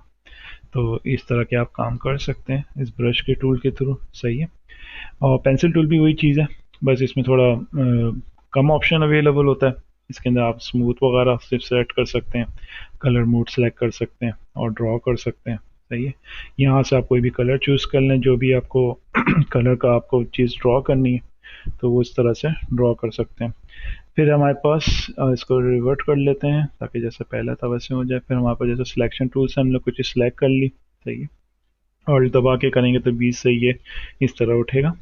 और आपने जैसे फॉर सपोज आई सिलेक्ट कर ली तो आप पर्टिकुलर बी दबा के सिर्फ इस जगह के ऊपर भी ब्रश यूज़ कर सकते हैं। फॉर सपोज मैंने इसका कलर चेंज करना है, ब्रश का कलर चेंज किया, मैंने कहा इसका ब्लू हो जाए आँख। यहाँ से मैंने इसको डिफ़ॉल्ट ब्रश पे ले आया और मैंने इस तरीके से ये कलर कर दिया तो इसकी आँख का कलर चेंज हो गया। तो इस तरह यूटिलाइज़ कर सकते हैं इस टूल को। काफ़ी सारे ऑप्शंस हैं इसमें अवेलेबल, तो आप फर्दर इसको डिटेल में देखें तो आपको मज़ा आएगा यूज़ करने में। और अब आ जाते हैं हम stamp tool. Stamp tool basically healing का पुराना टूल है, समझ लें। ये क्या करता है कि कॉपी जनरेट करता है। जैसे कि यहाँ से आपने अल्ट दबा के कॉपी निकाली और यहाँ पे सिंपल करते तो ये ज़्यादातर वो एग्जैक्ट कॉपी जनरेट करता है। एरिया के हिसाब से फिक्स नहीं करता, हील नहीं करता। ये आप उसको यूटिलाइज़ कर सकते हैं। मैं तो कुछ ज़्यादा ही रिवर्ट कर दिया, खैर है। अच्छा, इसमें पैटर्न भी है, यहाँ पे पैटर्न बने बनाए मौजूद हैं। कोई ट्री का पैटर्न है तो आप यहाँ पे इस तरह से काट के ट्री का पैटर्न बना सकते हैं। जैसे कि आपने यहाँ से इस तरह से काट लिया, आपने देखा है कि शायद ये बर्ड उड़ रही है हवा के अंदर, तो आपने इस तरह का एक लुक बना सकते हैं। आइए, ये इस तरह से पूरा आ गया कि ये बर्ड शायद हवा में उड़ रही है, पीछे आपके बैकग्राउंड में ये चीज़ चल रही है। तो ये है, इस तरह की यहाँ पे आप मज़ीद शायद ऐड भी कर सकते हैं और न्यू पैटर्न बना सकते हैं, इंपोर्ट कर सकते हैं यहाँ पे। सही है, इसका एक इसका साइज़ बड़ा करके देखना चाहें तो इस आप देख सकते हैं, ग्रास का लुक है, ये ग्रास वाली चीज़ बन जाएगी। सही है, इस तरह के टूल अवेलेबल हैं। फिर इसमें वही ऑप्शन है ओपेसिटी कम करने का, फ्लो बढ़ाने का, ये सारी चीज़ें। तो आप इसको और एक्सप्लोर करें तो आपको मज़ीद चीज़ें मिलेंगी। आप इससे अपनी पेंटिंग कर सकते हैं, चीज़ों को फिक्स कर सकते हैं। अच्छा, ये सारी चीज़ें ब्रशेस में ही आती हैं। ये जो हमने पहले पढ़ा था हीलिंग वाला, ये भी ब्रश है, ये भी ब्रश है। इसकी थोड़ी समझे एडवांस टूल्स बन चुके हैं। अच्छा, ये भी पुराना है, इसको भी हम लोग नहीं डिस्कस करते हैं, कोई ख़ास टूल नहीं है इतना। तो वैसे आप अपने मर्ज़ी से देख सकते हैं। ये भी वही इसी तरह से हीलिंग वगैरह के तौर पे काम यूज़ होता है, चीज़ों को रिमूव करने के लिए।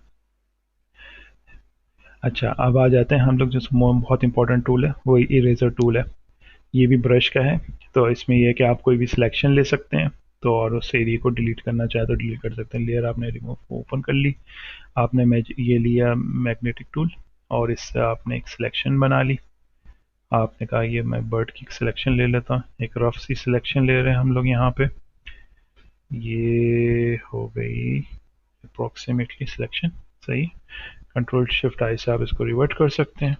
सही है, अब आप क्या करें, आप चाह रहे हैं कि बर्ड की कॉपी ले ली आपने। सही है, आपके पास एक बैकग्राउंड आ गया, एक बर्ड आ गई। सही है, कंट्रोल ये आई ड्रॉपर से आपने आई सेलेक्ट किया और बैकग्राउंड को आपने कलर दे दिया।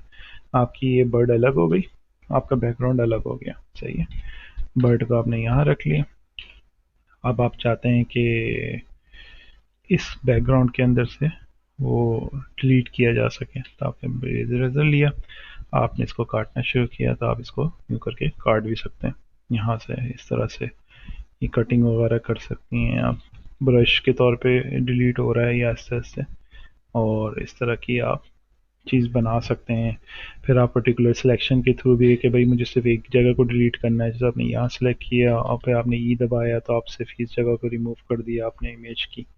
तो वो सिलेक्शन के साथ आपका brush as a remover tool use हो गया। सही है। अच्छा, अब इसके अंदर एक और टूल है बैकग्राउंड रिमूव और मैजिक टूल। इसको समझने के लिए हम लोग एक और इमेज खोल लेते हैं, ये वाली बर्ड वाली। तो इसके अंदर आप देख सकते हैं कि बैकग्राउंड अवेलेबल है। तो आप यहाँ पर आ जाएं, बैकग्राउंड इरेज टूल सेलेक्ट किया, इसमें आपका एक सीजर बनी हुई कैंची, जस्ट आप क्लिक करेंगे तो ये बैकग्राउंड को रिमूव कर देगा इस तरीके से। सही है, आप क्लिक करते हैं, देखें आप बर्ड नहीं रिमूव की उसने, सिर्फ बैकग्राउंड को रिमूव किया।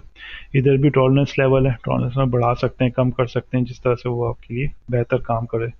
फॉर सपोज कि जैसे इमेज थी, अब मैंने टॉलरेंस लेवल बढ़ा दिया फॉर सपोज 80% पे, तो ये थोड़ा मज़ीद बेहतर काट रहा है। जो ब्लू कलर है सिर्फ उसी को रिमूव कर रहा है। तो आप देख सकते हैं कि ये कुछ अच्छे तरीके से वर्क कर गया। इसमें भी ब्रश का साइज़ वगैरह है वो आप छेड़ सकते हैं, स्पेसिंग बढ़ा सकते हैं। सही है, अब हम आ जाते हैं मैजिक वाले इरेजर टूल। ये बेसिकली वन क्लिक शॉट है, एक क्लिक करें और पूरा बैकग्राउंड रिमूव कर दें। सही है, तो इसको रिलीज़ कर दिया हमने यहाँ पे। अब यहाँ पे टॉलरेंस 10 थी, अब इसको हम लोग फॉर सपोज 60 कर देते हैं। तो ये कुछ हद तक बेहतर काम कर रहा है वन क्लिक बैकग्राउंड रिमूव के तौर पे। तो ये भी एक ब्रश है, ये भी बहुत काम आता है सॉलिड कलर के बैकग्राउंड रिमूव करने के लिए। तो आप इसको यूटिलाइज कर सकते हैं इस तरीके से। सही है, अब हम चलते हैं अपने नेक्स्ट टूल की तरफ मास्किंग की तरफ। हम एक इमेज खोल लेते हैं इसको समझने के लिए। ये हमारे पास एक इमेज है जंगल फॉरेस्ट की। सही है, अब बेसिकली हम लोग अगर ब्रश टूल लेते हैं, जैसे कि हमने पहले भी आपने देखा था, ब्रश टूल का मैंने कोई कलर यहाँ से पिक कर लिया और मैं अगर कोई चीज़ यहाँ पे करता हूँ तो ये बेसिकली इस इमेज का परमानेंट हो रही है। सही है, नॉन डिस्ट्रक्टिव नहीं है, डिस्ट्रक्टिव है। बेसिकली जो भी चीज़ करूँगा तो ये बेसिकली इसी के अंदर वो इफेक्ट जनरेट कर रहा है रादर देन अलग लेयर के ऊपर। तो अलग लेयर से भी आप सेव कर सकते हैं, मास्किंग टूल बेसिकली आपके यहाँ पर जैसे आप देख सक रहे हैं एक बटन है मास्क का ना। तो बेसिकली आपने एक इमेज को पहले वो कर लिया, अनलॉक कर लिया। उसके बाद फिर आप यहाँ पर आए, अपने मास्क का बटन दबाया, तो बेसिकली इसके साथ एक इस तरह की एक लेयर कनेक्ट हो गई है। सही है। अब आप कोई भी ब्रश से आप कोई भी चीज़ ड्रॉ कर रहे हैं ना, तो बेसिकली वो उस लेयर के ऊपर एज अ मास्क के तौर पे काम कर रही है। सही है। वो आपको नुकसान नहीं पहुंचाएगी, आपकी चीज़ को ख़राब नहीं करेगी। सही है। जैसे फॉर सपोज अगर आप ब्लैक लेते हैं तो बेसिकली ये इमेज को डिलीट कर रहा है। सही है, रिमूव कर रहा है। तो ये इस तरह का। और अगर आप वाइट कलर लेंगे तो ये दोबारा से इसको रीजनरेट कर देगा। तो ये बेसिकली मास्क का ये फ़ायदा होता है कि आपकी इमेज ख़राब नहीं होगी। आपकी इमेज के ऊपर अगर कोई इफेक्ट जनरेट करना है तो वो इमेज भी रहेगी, साथ साथ वो मास्क भी मौजूद रहेगा। और सपोज जैसे कि मैंने ब्लैक कलर लिया और मैंने ये चीज़ रिमूव कर दी, तो ये एक इफेक्ट जनरेट हो गया इमेज के ऊपर। सही है। एक बैकग्राउंड लेयर ले लेते हैं, इसके पीछे कोई कलर दे देते हैं अच्छा सा। ये ब्लू कलर मैंने दे दिया, तो ये कुछ इस तरह का लुक आ, ये देखें इस तरीके से इसने इसको फिक्स कर दिया। ये ख्याल रखिएगा कि आपकी ये लेयर सेलेक्ट होनी चाहिए। अगर आपकी लेयर सेलेक्ट नहीं होगी तो वो इसी के ऊपर काम करना शुरू कर देगा। सही है। तो ये आपकी इमेज को डिस्ट्रॉय होने से बचा लेता है। सही है। इसके अंदर आप इसमें फेदर वगैरह का भी ऑप्शन है। इसके अंदर जैसे अगर आप रिमूव कर रहे हैं तो ये इस तरह का कलर जनरेट पैनल बनाना चाह रहे हैं, ये बेसिकली बैकग्राउंड का कलर उठ रहा है, यहाँ से डिलीट होकर रखता है। मास्क बेसिकली अब जैसे कि अब यहाँ पे कोई आप इफेक्ट नया कलर लेकर आना चाह रहे हैं एडजस्टमेंट से रिलेटेड ना, जैसे आपने एक कलर खोला तो ये इसी तरह से मास्क में आ जाता है। अब आप इसकी ब्राइटनेस बढ़ा रहे हैं तो बेसिकली ये ओरिजिनल इमेज को नहीं ख़राब कर रहा, ये मैंने बंद किया, ओरिजिनल में अपनी जगह है। तो ये ऊपर से इसके ऊपर आप कॉन्ट्रास्ट वगैरह की लेयर अलग रख सकते हैं और बाद में इसको रिमूव करना चाहें तो इसको रिमूव कर सकते हैं। सही है। ये आपकी जो भी सेटिंग है वो इसको सेव रखता है एज अ लेयर फॉर्म के अंदर इन अ मास्क। तो वो आपको नुकसान नहीं पहुंचाता, आपकी इमेज को डिस्ट्रक्टिव नहीं करता। ये नॉन डिस्ट्रक्टिव एडिटिंग होती है, लेयर बेस होती है। अब जैसे कि और मैंने वाइब्रेंस का बना लिया, इसने भी इस तरह से मास्क खोल लिया। अब वाइब्रेंस के हिसाब से इसमें कलर मैंने बढ़ा दिया, इसको कम कर दिया, तो ये वाइब्रेंस को मैं ऑफ कर सकता हूँ तो वाइब्रेंस गायब हो जाएगा। मैं चाहूँ तो सिर्फ ब्राइटनेस को ऑफ करना चाहूँ तो ब्राइटनेस सिर्फ ऑफ हो गई, दोनों को ऑफ करने से दोनों ऑफ हो गए। तो मास्क बेसिकली इस तरह से काम करता है हमारे पास। अब हम चलते हैं अपने दूसरे टूल की तरफ जो कि है एडजस्टमेंट टूल। उसके लिए हम लोग एक इमेज खोल लेते हैं। ये हमारी एक इमेज आ गई है। बेसिकली जैसा कि भी आपने देखा ही था, यहाँ पे एक हमारा एक इस तरह का कलर पैलेट बना हुआ है जिसके अंदर हमारे पास इस तरह के ऑप्शंस अवेलेबल हैं, जैसे ब्राइटनेस है, लेवल है, कर्व वगैरह है। ये आप यहाँ से भी जा सकते हैं, प्लस आप इधर इमेज से भी एडजस्टमेंट में जा सकते हैं। इसके अंदर भी ये सारे कलर्स के ऑप्शन अवेलेबल है। ये बेसिकली आपकी कोई भी इमेज या कोई भी ग्राफिक होगी उसके अंदर कलर ट्यूनिंग वगैरह के लिए, उसकी वाइब्रेंस वगैरह के लिए ये यूज़ होते हैं। इसके अंदर मुख्तलिफ ऑप्शन हैं। सबसे इंपॉर्टेंट तो ब्राइटनेस का ही आ जाता है कि भाई आप इसका ब्राइटनेस बढ़ाना चाह रहे हैं या कॉन्ट्रास्ट बढ़ाना चाह रहे हैं, तो ये सब चीज़ें आप यहाँ से कर सकते हैं। वही बात है कि अगर लेयर में करेंगे तो वो आपकी इमेज सेव रहती है, वरना तो आप डायरेक्ट अपनी इमेज को इस तरह से एडिट भी कर सकते हैं। तो ये परमानेंट सेटिंग में जाती है। कंट्रोल जी कर लें तो पीछे आ जाएगी, लेकिन आप बहुत ज़्यादा भी कंट्रोल जी नहीं कर सकते, तो इसलिए वो लेयर बना के मास्क करके भी आप कर सकते हैं, तो आपकी सेफ्टी काफ़ी हद तक रहती है। फिर हम आ जाते हैं लेवल्स के ऊपर। लेवल्स भी एक इमेज के अंदर होती हैं ग्राफ लेवल पे, जैसा कि यहाँ पे जो सबसे डार्क लेवल है उसको आप बढ़ाना चाहें, कम करना चाहें तो इस तरह ये कम हो रहा है। और मिड टोन के अंदर आप बढ़ाना चाहते हैं, ये मिड टोन के कलर को बढ़ा सकते हैं। ये सारे इसके अंदर ऑप्शन अवेलेबल है। सही है। ये सारे बेसिक। अच्छा, इसके अलावा ये सारे टूल्स के अलावा हमारे पास auto tone, auto contrast and auto colour के भी फोटोशॉप के अपने पैलेट मौजूद होते हैं। आप इसमें से किसी भी क्लिक कर लें तो अपने हिसाब से इमेज को सेट कर देगा। वो उसकी अपनी एक थ्योरी होती है जिसके बेस के ऊपर वो एल्गोरिथम के ऊपर काम करता है। सही है। जैसे ये किया तो कुछ हल्का सा फर्क पड़ा होगा, इससे भी बहुत, या तो ये पहले से ही सेट है। ये देखें, इस पे मैंने कलर पे किया तो इसने थोड़ा सा अपने हिसाब से इसको एडजस्ट कर दिया, रिवर्ट कर सकते हैं आप इसको। तो ये सारी चीज़ें यहाँ से आप छेड़ सकते हैं। वाइब्रेंस है, कलर मैक्स है, सॉरी ह्यू सैचुरेशन है, कलर बैलेंसिंग है। कलर बैलेंसिंग में इस तरह का एक पैलेट आता है जिसके अंदर आप इसके अंदर के इमेज के अंदर के रेड कलर को बढ़ाना चाहते हैं, ग्रीन को बढ़ाना चाहते हैं, या ब्लू बढ़ाना चाहते हैं, मिड टोन पे बढ़ाना चाहते हैं, हाइट लाइट्स पे बढ़ाना चाहते हैं या शेडोज़ के अंदर इसको छेड़ना चाहते हैं, तो इसमें बहुत सारे ऑप्शन अवेलेबल हैं इमेज से रिलेटेड एडिटिंग के। तो आप इस तरह से कलर की सेटिंग कर सकते हैं इसके एडजस्टमेंट टूल के थ्रू। सही है। अब इसके अंदर जैसे आप कोई एक और भी बहुत ज़्यादा इस्तेमाल होने वाला टूल है कलर रिप्लेसमेंट टूल।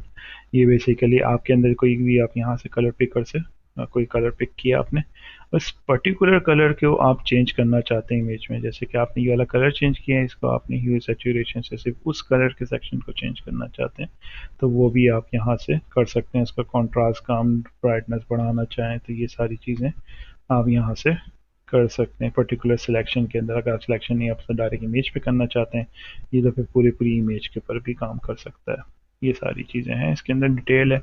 आप जितना ज़्यादा एक्सप्लोर करेंगे आपको उतना ज़्यादा चीज़ों का समझ आता चला जाएगा। शेडो है, डिसैचुरेशन है, ये बेसिकली पूरी इमेज को ब्लैक एंड वाइट में कन्वर्ट कर देता है। ये भी एक टूल है हमारे पास अवेलेबल। इसका शॉर्टकट है कंट्रोल शिफ्ट यू, इससे भी वो हो जाता है। सही है।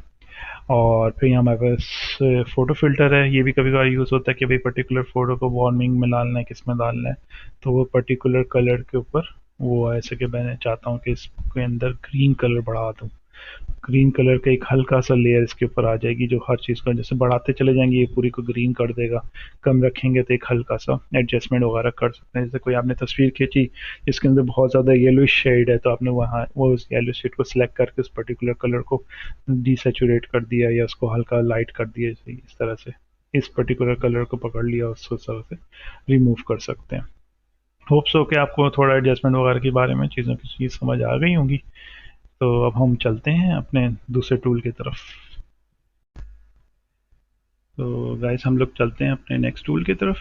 हमारे पास ये एक इमेज मौजूद है। अब हम लोग थोड़ा सा फोटोशॉप में कुछ वेक्टर रिलेटेड टूल्स भी पढ़ लेते हैं। इसके अंदर हमारे पास ये शेप टूल्स हैं। शेप टूल्स के अंदर हम लोग कोई भी शेप ड्रॉ कर सकते हैं। इसके बाद जैसे माउस को रख के देखिए इसके अंदर ये बता रहा है कि किस तरह के आप चीज़ ड्रॉ कर सकते हैं। सही। इसी तरह से हम इसमें रेक्टेंगुलर टूल है, राउंडेड रेक्टेंगल टूल है, इलिप्स टूल है, पॉलीगॉन टूल है, लाइन टूल है और कस्टम शेप टूल है।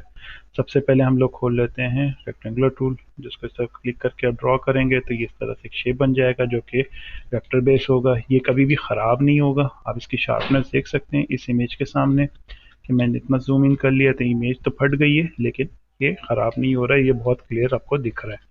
तो ये वेक्टर बेस होता है, तो आप इसको किसी भी जगह पे यूटिलाइज कर सकते हैं। कंट्रोल टी से ट्रांसफॉर्म कर सकते हैं, इसको घुमा सकते हैं, बड़ा छोटा कर सकते हैं। सही है। और उसके अलावा आप इसको वार्प कर सकते हैं, इस तरह से मोड़ सकते हैं। ये वेक्टर शेप में ही रहेगा, ये ख़राब नहीं होगा। सही है। ये वार्प टूल वगैरह मैंने आपको ट्रांसफॉर्मेशन के सारे टूल्स पहले भी बताए मैं, तो वो आप इस पर अप्लाई कर सकते हैं। सही है। ये राउंडेड कॉर्नर्स वाले टूल्स होते हैं। इसके अंदर ऊपर इसके ऑप्शंस आ रहे हैं, इसमें आप स्ट्रोक लगा सकते हैं। जैसे मैंने इसके अंदर ये स्ट्रोक लगा दिया, 2 पिक्सल का दे दिया। ये लाइंस जो स्ट्रोक की आएंगी उसका ऑप्शन में अवेलेबल है, यहाँ से कोई भी ऑप्शन आप चूज़ कर सकते हैं। जैसे फॉर सपोज इसमें ये मैंने तो ये डॉटेड किस्म की इसकी आउटलाइनिंग बन गई है। सही है।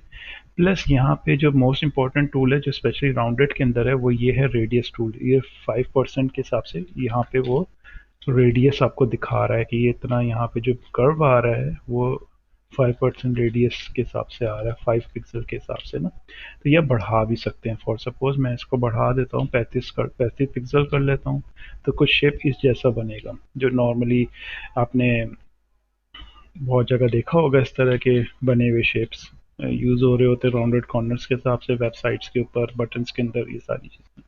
सही। वो आप यहाँ से ड्रॉ कर सकते हैं। फिर आपके पास इलिप्स टूल आती है, बेसिकली सर्कल टूल है। वही शिफ्ट दबा के आप बड़ा करेंगे। अच्छा एक चीज़ और भी है कि मतलब जैसे कि ऑलरेडी ये लेयर है, तो अगर आप शिफ्ट दबाएंगे तो इसी के साथ वो मर्ज हो जाएगी जो दूसरी इमेज आप जनरेट कर रहे हैं। तो कोशिश करें कि जब भी आप कोई चीज़ चूज़ करें तो शिफ्ट ना दबाएं, तो वो प्लस साइन में उसमें ऐड हो जाता है।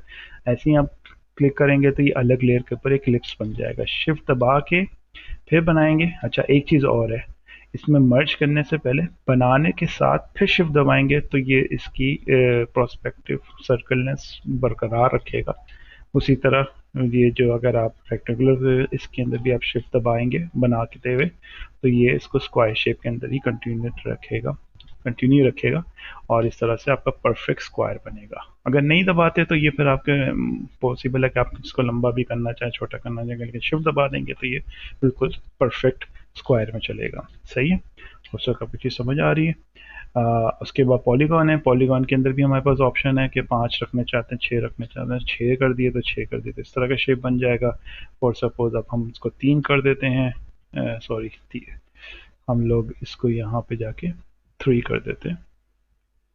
तो अब हम जो शेप बनाएंगे वो इस तरह का ट्राइंगुलर शेप बन गया। सही है, ये सारे शेप यहाँ से आप बना सकते हैं, आप इसको एक्सप्लोर कर सकते हैं। यहाँ से लाइन टूल है, ये सारी ग्राफिकल टूल है जिसकी बहुत ज़रूरत होती है, कहीं पे भी आप यूटिलाइज कर सकते हैं ग्राफिक डिज़ाइनिंग में, बनाने में, सारी चीज़ों में ना। फिर इसकी स्टाइलिंग है, जैसे कि आप सिलेक्ट करेंगे तो सपोज आप यहाँ से दोबारा से चेंज करना चाह रहे हैं तो ये पर्टिकुलर चेंज हो जाएगा, जो लास्ट लेयर सिलेक्टेड है उसके हिसाब से उसके ऊपर वो चेंजेस अप्लाई हो जाएगी। सही, और आपको चीज़ें वगैरह थोड़ी बहुत क्लियर हो गई होंगी शेप से रिलेटेड। अब मैं आपको थोड़ा सा और चीज़ भी सिखा देता हूँ कि इसमें कस्टम शेप का भी होता है। इसके अंदर एक बाय डिफ़ॉल्ट इनके पास कुछ ऑप्शन इस तरह के शेप्स बने होते हैं। फोटोशॉप सीसी के अंदर ये 2020 के अंदर थोड़ा डिफरेंट तरीके से इन्होंने शो किया हुआ है। वैसे ये सारे एक साथ मर्ज होते हैं और अलग अलग शेप होते हैं। तो ये शेप रेडीमेड है, आप इंपोर्ट भी कर सकते हैं। बाहर फोटोशॉप के प्लगइन्स वगैरह भी मिलते हैं, इसके शेप्स भी मिलते हैं फाइल्स, वो आप यहाँ पे जाके इंपोर्ट करा सकते हैं और इस तरह के शेप आप इंट्रोड्यूस कर सकते हैं इसके अंदर। सही है, तो फॉर सपोज अभी मैं इसमें से ये हटा देता हूँ आउटलाइनिंग और इसको कोई दूसरा कलर दे देता हूँ, फॉर सपोज रेड दे देता हूँ।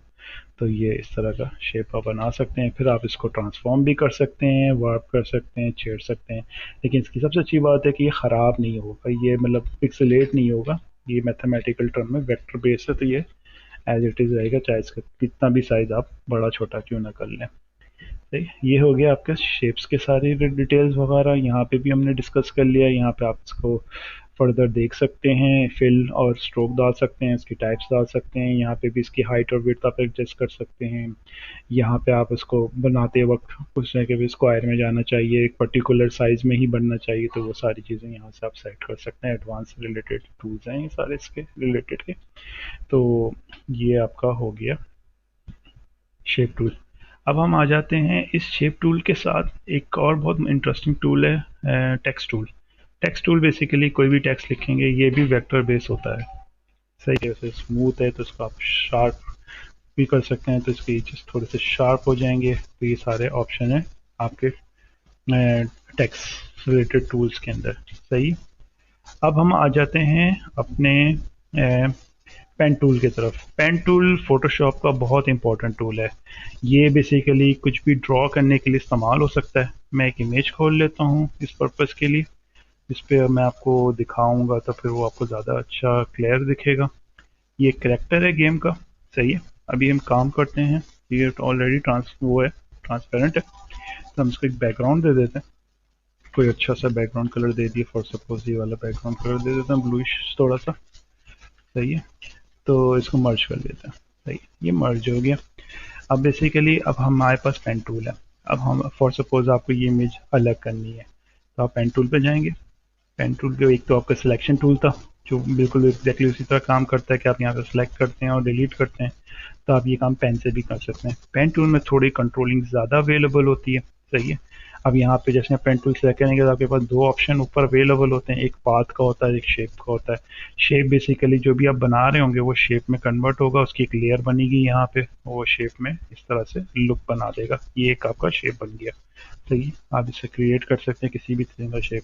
आप पाथ भी बना सकते हैं। फॉर सपोज मैंने यहाँ से पाथ सेलेक्ट किया, अब मुझे बेसिकली इसकी कटिंग करनी है तो मैं क्या करूँगा कि मैं इसको थोड़ा जूम इन कर लेता हूँ। सही, और मैं यहाँ आ जाता हूँ और मैं यहाँ से क्लिक करना शुरू करता हूँ। एक पॉइंट मेरा क्लिक किया, दूसरा पॉइंट मैंने क्लिक किया और मैंने थोड़ा ड्रैग किया, तो इसके इस तरह के कंट्रोल्स निकल आए हैं।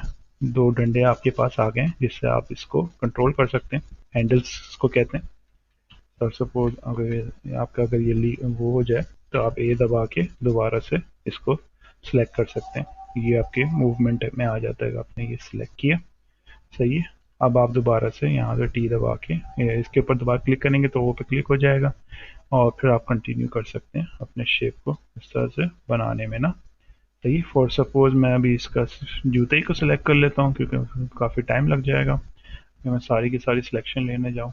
तो ये भी है कि आप इसको परफेक्ट ले सकते हैं, जितना अच्छा आपका हाथ बैठेगा उतना अच्छा आप चला सकते हैं। अच्छा, एक चीज़ और, जैसे कि अब मैंने यहाँ पे बुलाया कि अब यहाँ पे मैं जैसे क्लिक करूँगा तो ये इस तरह का शेप जनरेट हो रहा है, जो कि मेरे लिए फ़ायदेमंद नहीं है, मैं ये नहीं बनाना चाह रहा। तो मैं यहाँ पे ऑल्ट दबा के इस हैंडल को तोड़ दूंगा। तो अब मैं जो शेप बनाऊंगा तो वो यहीं से शुरू होगा, आगे से नहीं शुरू होगा। सही है। तो आपने यहाँ से ये शेप इस तरह कंटिन्यू किया, आप लेते हुए आए, ये क्लिक करते करते करते करते जब यहाँ पहुँचेंगे उसी तरह वो सर्कल का ऑप्शन आएगा, आपने ये सर्कल दबाया, आपकी ये पाथ सिलेक्ट हो गया है। सही है। इस पाथ को आप मूव भी कर सकते हैं, यहाँ पे तो ऑलरेडी बना हुआ है। तो आप कंट्रोल इंटर दबाएंगे तो ये सिलेक्शन में कन्वर्ट हो जाएगा। सही है। अब आपके पास ये सिलेक्शन आ गई, आप कंट्रोल जे मार के कॉपी कर सकते हैं। सही है। और वैसे आप दूसरी तरीके से भी कॉपी ले सकते हैं। ये आपने कंट्रोल जे मारी तो ये आपकी शू की एक लेयर बन गई, इसका मैंने नाम शू रख दिया। सही है। अब मैं इसको बंद करता हूँ तो ये अलग से आपका प्रोजेक्ट शू अलग हो गया। तो पेन टूल इस पर्पज़ के लिए भी यूज़ हो सकता है कि आप सिलेक्ट करके पर्टिकुलर एरिया निकालना चाहें तो वो निकाल सकते हैं। पेन टूल के अंदर एक एक दो ऑप्शन मजीद थोड़ी डिटेल में देख लेते हैं कि अगर जैसे मैं शेप यूज़ कर लेता हूँ, यहाँ से मैंने एक ये पॉइंट लिया, दूसरा पॉइंट लिया, अब जैसे मैं क्लिक छोड़ूंगा तो ये लाइन ड्रॉ कर लेगा, मैं क्लिक करूँगा छोड़ूंगा लाइन ड्रॉ करेगा। अब लेकिन ये बहुत स्ट्रेट लाइन बन रही है, तो अगर मैं चाहता हूँ कि इसको थोड़ा सा बेहतर बनाऊँ तो ये कि मैं क्लिक करके इसको थोड़ा सा कर्व कर सकता हूँ, और फिर मैं दोबारा क्लिक करूँगा तो ये इस तरह से इसका कर्व बनता है। ये ऑलमोस्ट जा सकता है आपका 45 डिग्री तक, यानी कि अगर आपको परफेक्ट सर्कल बनाना है तो आपको 4 पॉइंट्स बनाने पड़ेंगे अप्रॉक्सीमेटली, तो ये परफेक्ट सर्कल बन सकता है। तो वो आप कर सकते हैं। जैसे कि मैं कोशिश करता हूँ सर्कल बनाने की, मैंने यहाँ क्लिक किया, मैंने इसको तकरीबन एक आर्क बनाया, फिर मैंने यहाँ पे क्लिक किया तो ऑटोमेटिक आर्क बन गया, फिर मैंने यहाँ क्लिक किया, ये शेप आ रहा है, ये मैंने किस तरह से बनाया, और फिर मैंने एक यहाँ क्लिक किया तो ये अप्रॉक्सीमेटली सर्कल जैसा बन गया। ये मैनुअल सर्कल बनाया है तो ये परफेक्ट भी किया जा सकता है, लेकिन हमारे पास ऑलरेडी इसका टूल अवेलेबल है तो हम लोग उससे कर सकते हैं। इसके हैंडल से भी इसकी मजीद सेटिंग वगैरह कर सकते हैं। तो जितना आप सर्कल पे प्रैक्टिस करेंगे उतना अच्छा आपके लिए पेन टूल चलाना आसान होगा, और आप कोशिश करें कि ये जितना बेहतर सर्कल बन सकेगा आपके लिए उतना परफेक्ट आपका हाथ बैठेगा पेन टूल के ऊपर। सही है। ये हो गया हमारा पेन टूल। सही है। पेन टूल के अंदर और मज़ीद है, ये फ्री ऑप्शन है, ये आप क्लिक करें और चलाना शुरू कर दें तो ये ड्रॉ करता रहेगा इसी तरह जैसे वो ब्रश का ड्रॉ कर रहा होता है। सही है।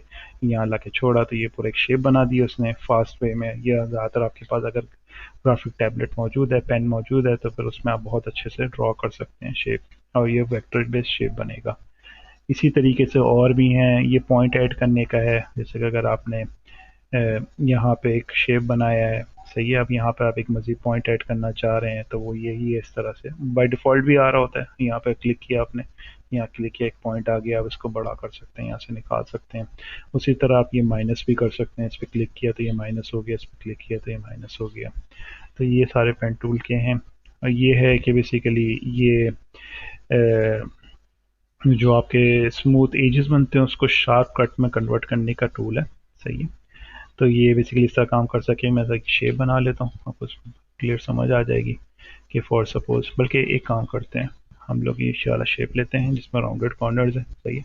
इसके अंदर ये बहुत प्यारा किस्म का कर्व बना हुआ है, तो हम ये वाले टूल पे आते हैं, हम कन्वर्ट पॉइंट टूल पर क्लिक करते हैं तो ये यहाँ से कट आ रहा है, तो इस पर क्लिक करेंगे तो ये इसको स्ट्रेट कर देगा। इस पर क्लिक करेंगे, ये इसको स्ट्रेट कर दिया इसने, बिल्कुल कर्व ख़त्म करने वाला टूल है।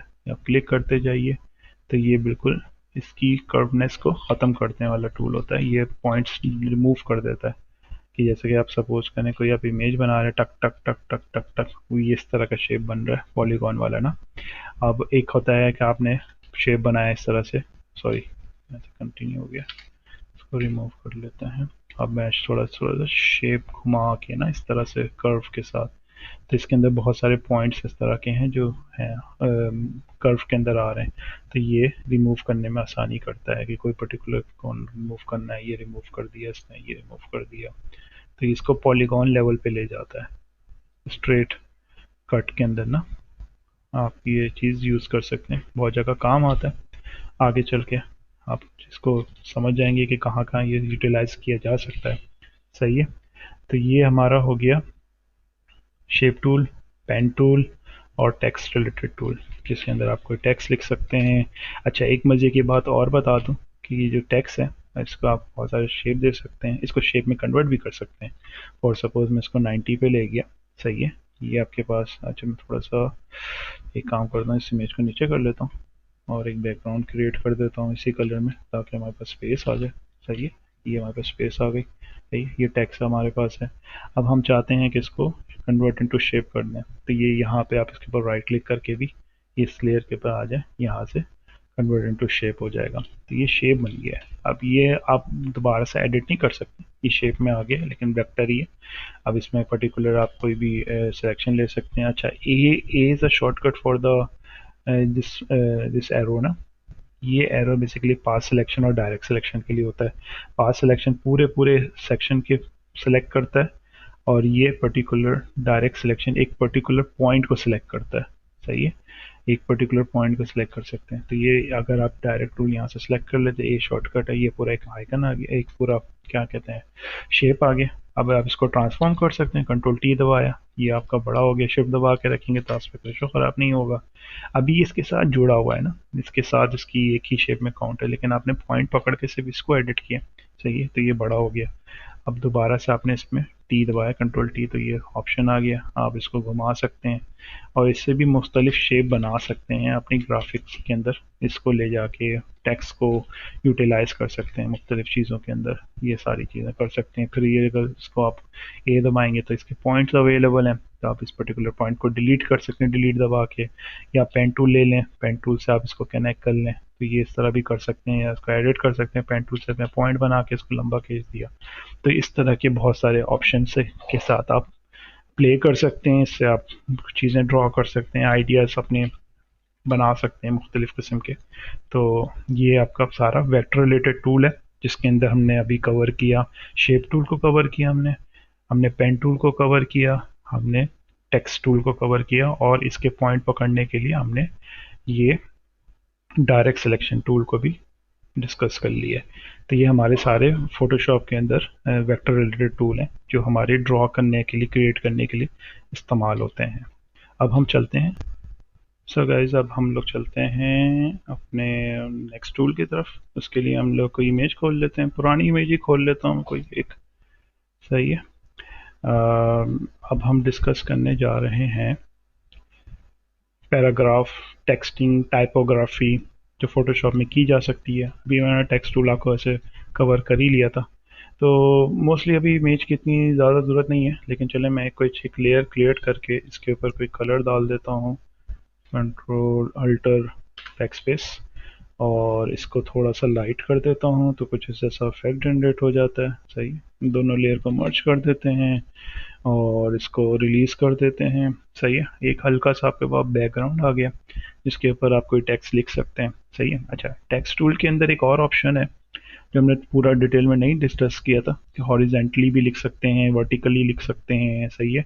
और मास्किंग के ऊपर भी लिख सकते हैं। मास्किंग को छोड़ दें, मैं आपको हॉरिजेंटल और वर्टिकल दिखा देता हूँ कि एक तो ये तरीका हो गया लिखने का, जिसके अंदर आप हॉरिजेंटल वे में लिख रहे हैं। सही है। का टेक्स्ट का कलर ने वाइट कर दिया। एक हम लोग इस तरह से लिखा। अब हम चले आते हैं वर्टिकल। तो वर्टिकल में जब हम लिखेंगे तो वो कुछ इस जैसे तरीके का टेक्स्ट लिखा जाएगा। सही है। तो वो ग्राफिकल वे में, जैसे कोई आप कार्ड बना रहे हैं, साइट पर अपना नाम लिखना चाह रहे हैं, तो ये वर्टिकल में इस तरह लिख सकते हैं। फिर ये होता है कि आप कोई शेप बनाते हैं, तो शेप के ऊपर अगर ऐसे कंट्रोल टी या खाली टी दबाते हैं, तो टी के ऊपर क्लिक कर दें इस पर, तो आप इसके ऊपर भी लिख सकते हैं, इस शेप के ऊपर ना। ये भी एक तरीका है। अच्छा, ये दोनों लेयर अलग अलग हो जाती हैं, वो पाथ पकड़ लेता है, तो आप इसके शेप को डिलीट कर सकते हैं। तो ये आपके पास एक इस तरह से भी टेक्स्ट लिखा जा सकता है। सही है। टेक्स्ट लिखने के मुख्तलिफ तरीके हैं। इस तरह के आपके पास ऑप्शन होते हैं। कोई भी शेप सेलेक्ट किया, उस पर टी दबाया, जैसे फॉर सपोज मैं यहाँ पे कोई कॉम्प्लेक्स सा ले लेता हूँ, चलिए बोट ही ले लेते हैं। ये लिया हमने बोट, और उसके ऊपर टी का बटन दबाया, टेक्स्ट का ऑप्शन आ गया। इसके ऊपर हमने कोई भी टेक्स्ट लिखा, तो ये इसके ऊपर लिखना शुरू कर दिया। फिर हमने ये बोट को डिलीट कर दिया, तो ये हमारे पास टेक्स्ट लिखा हुआ आ गया। उसके अंदर मजीद ऑप्शन है, इसको सीधा बड़ा करना, ऊपर नीचे करना, गैप्स बढ़ाना, ये सारी चीज़ें आ जाती हैं। सही है। अच्छा, हम लोग अभी डिस्कस करने जा रहे हैं टाइपोग्राफी। सही है। अब जैसे आप टी सेलेक्ट करें और क्लिक करके ड्रैग करेंगे तो ये इस तरह की सिलेक्शन बनेगी। सही है। और जैसे आप छोड़ेंगे ना, तो इसके अंदर बाय डिफ़ॉल्ट फ़ोटोशॉप में कोई 2-3 वर्जन ऐसा हुआ है कि लोरम मिक्सम खुद ब खुद लिखे हुए आना शुरू हो जाते हैं। वरना तो आप ये सिलेक्शन बन जाती है, इसके अंदर आप ये सब कुछ डिलीट कर दें तो इस तरह की सिलेक्शन बनेगी और उसके अंदर इस तरह से कर्सर ब्लिंक कर रहा होगा। सही है। उसको आप उसमें आप कोई भी चीज़ लिखेंगे तो वो लिखना शुरू कर देगा इस पर्टिकुलर सिलेक्शन के अंदर रहते हुए। सही है। अच्छा, अब हम कोई फ़ॉन्ट सेलेक्ट कर लेते हैं, एरियल सेलेक्ट कर लेते हैं, यहाँ से दूसरा फ़ॉन्ट बोल्ड कर लेते हैं। सही है। हम यहाँ पे कोई टेक्स्ट डाल देते हैं, सपोज कर हमने हेडिंग लिख दिया, से हेडिंग 1 लिख दिया। सही है। हमने स्पेस मारा। अच्छा, इसके लिए एक और ऑप्शन अवेलेबल है। बहुत सारे ऑप्शन यहाँ पे फ्रंट पे आपको दिख रहे हैं कि जैसे हम टेक्स्ट सेलेक्ट करते हैं तो आप यहाँ फ़ॉन्ट सेलेक्ट कर सकते हैं, उसकी बोल्डनेस वगैरह सेलेक्ट कर सकते हैं, टाइप किस तरह का रेगुलर चाहिए, इटैलिक चाहिए, ये सारा सेलेक्ट कर सकते हैं। यहाँ पे आप इसके साइज सेलेक्ट कर सकते हैं, कितना बड़ा छोटा होना चाहिए। सही है, वो सेलेक्ट कर ले सकते हैं। फिर आपके पास ये क्रिस्प और हार्डनेस वाली चीज़ें जो पहले भी बताया था। फिर आ जाता है हमारे पास पैराग्राफ का ऑप्शन। ये अभी सेंटर अलाइंड है। अब यहाँ पर है लेफ्ट अलाइन, लेफ्ट दबाया तो ये इधर आ गया, राइट दबाया तो ये इस साइड पे चला गया। तो हाँ, अक्सर पैराग्राफ लिखते वक्त हम लोग लेफ्ट अलाइन होते हैं, हेडिंग हमारी सेंटर में होती है। सही है। तो हमने यहाँ पे थोड़ा स्पेस मारा इंटर कर करके। सही है। अब हमने बोल्डनेस हटा के रेगुलर कर लिया, हमने फॉन्ट साइज भी थोड़ा छोटा कर दिया। सही है। अब हम कुछ टेक्स्ट लिख रहे हैं यहाँ पे। सही है। हमने बहुत सारा टेक्स्ट लिया, हमने इस टेक्स्ट को कॉपी किया। सही है। अभी अब छोड़ दें, ये इतना ख़राब क्यों आ रहा है, मैं इसको भी सेट करवा देता हूँ, मसला नहीं है। जैसे ही आपने ये टेक्स्ट ले लिया, ये इस तरह से आ गया। सही है। चलो इसको सही कर लेते हैं। ये आप पूरा सिलेक्शन ले लें, कंट्रोल ए दबाएंगे तो सारा का सारा टेक्स्ट सेलेक्ट हो जाएगा।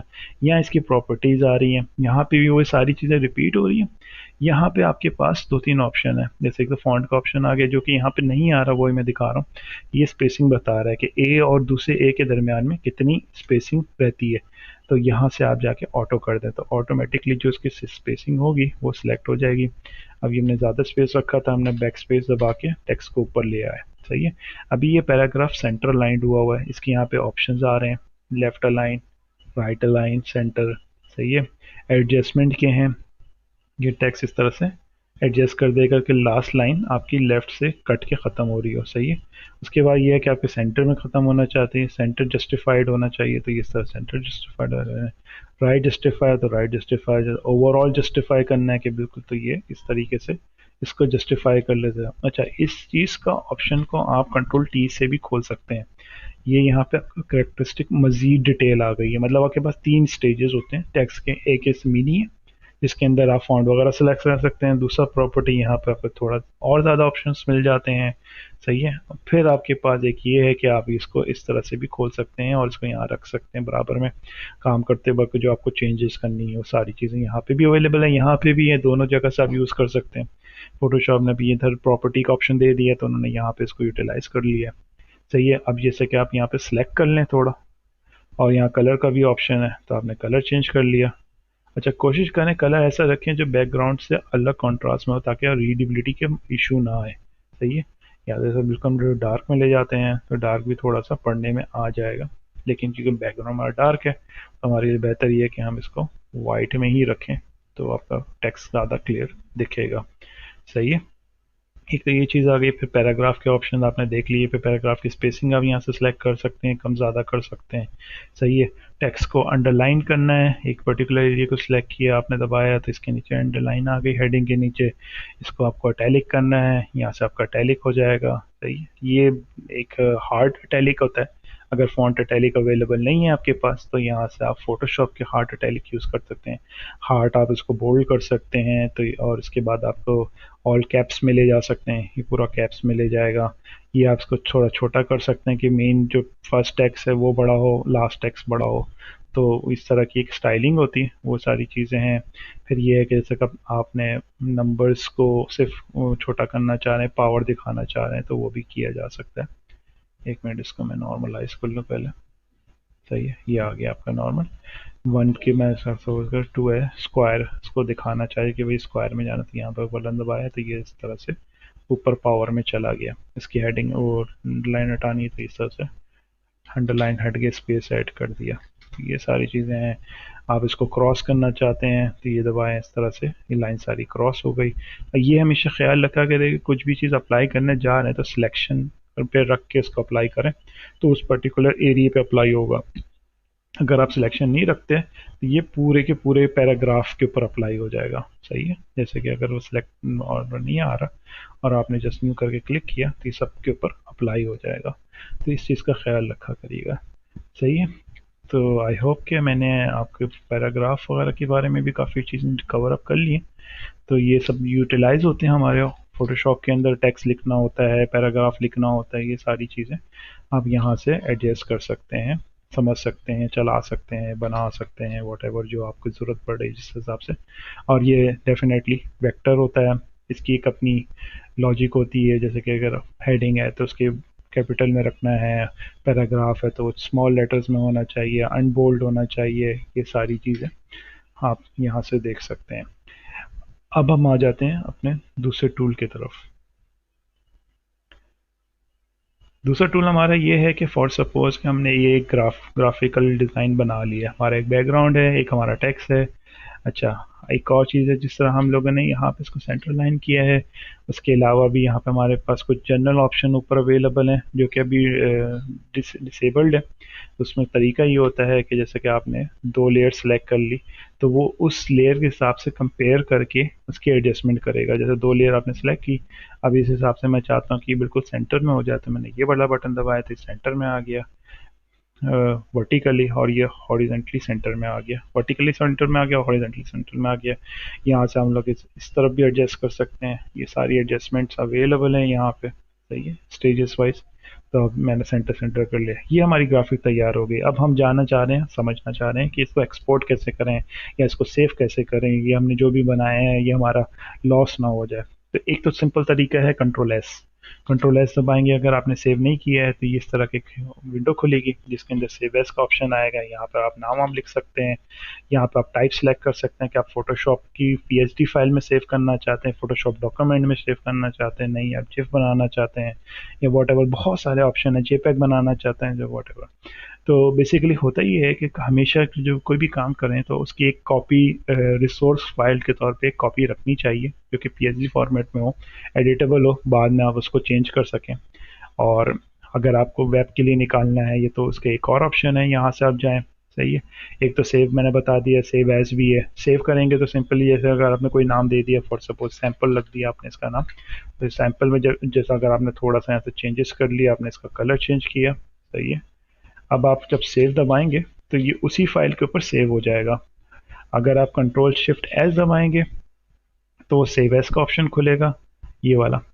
सही है, तो अब आप वही फाइल सैंपल यहाँ पड़ी हुई, आप चाहें तो उसके ऊपर रीराइट कर सकते हैं या आप चाहें तो सैंपल 2 लिख कर दूसरी फाइल भी सेव कर सकते हैं।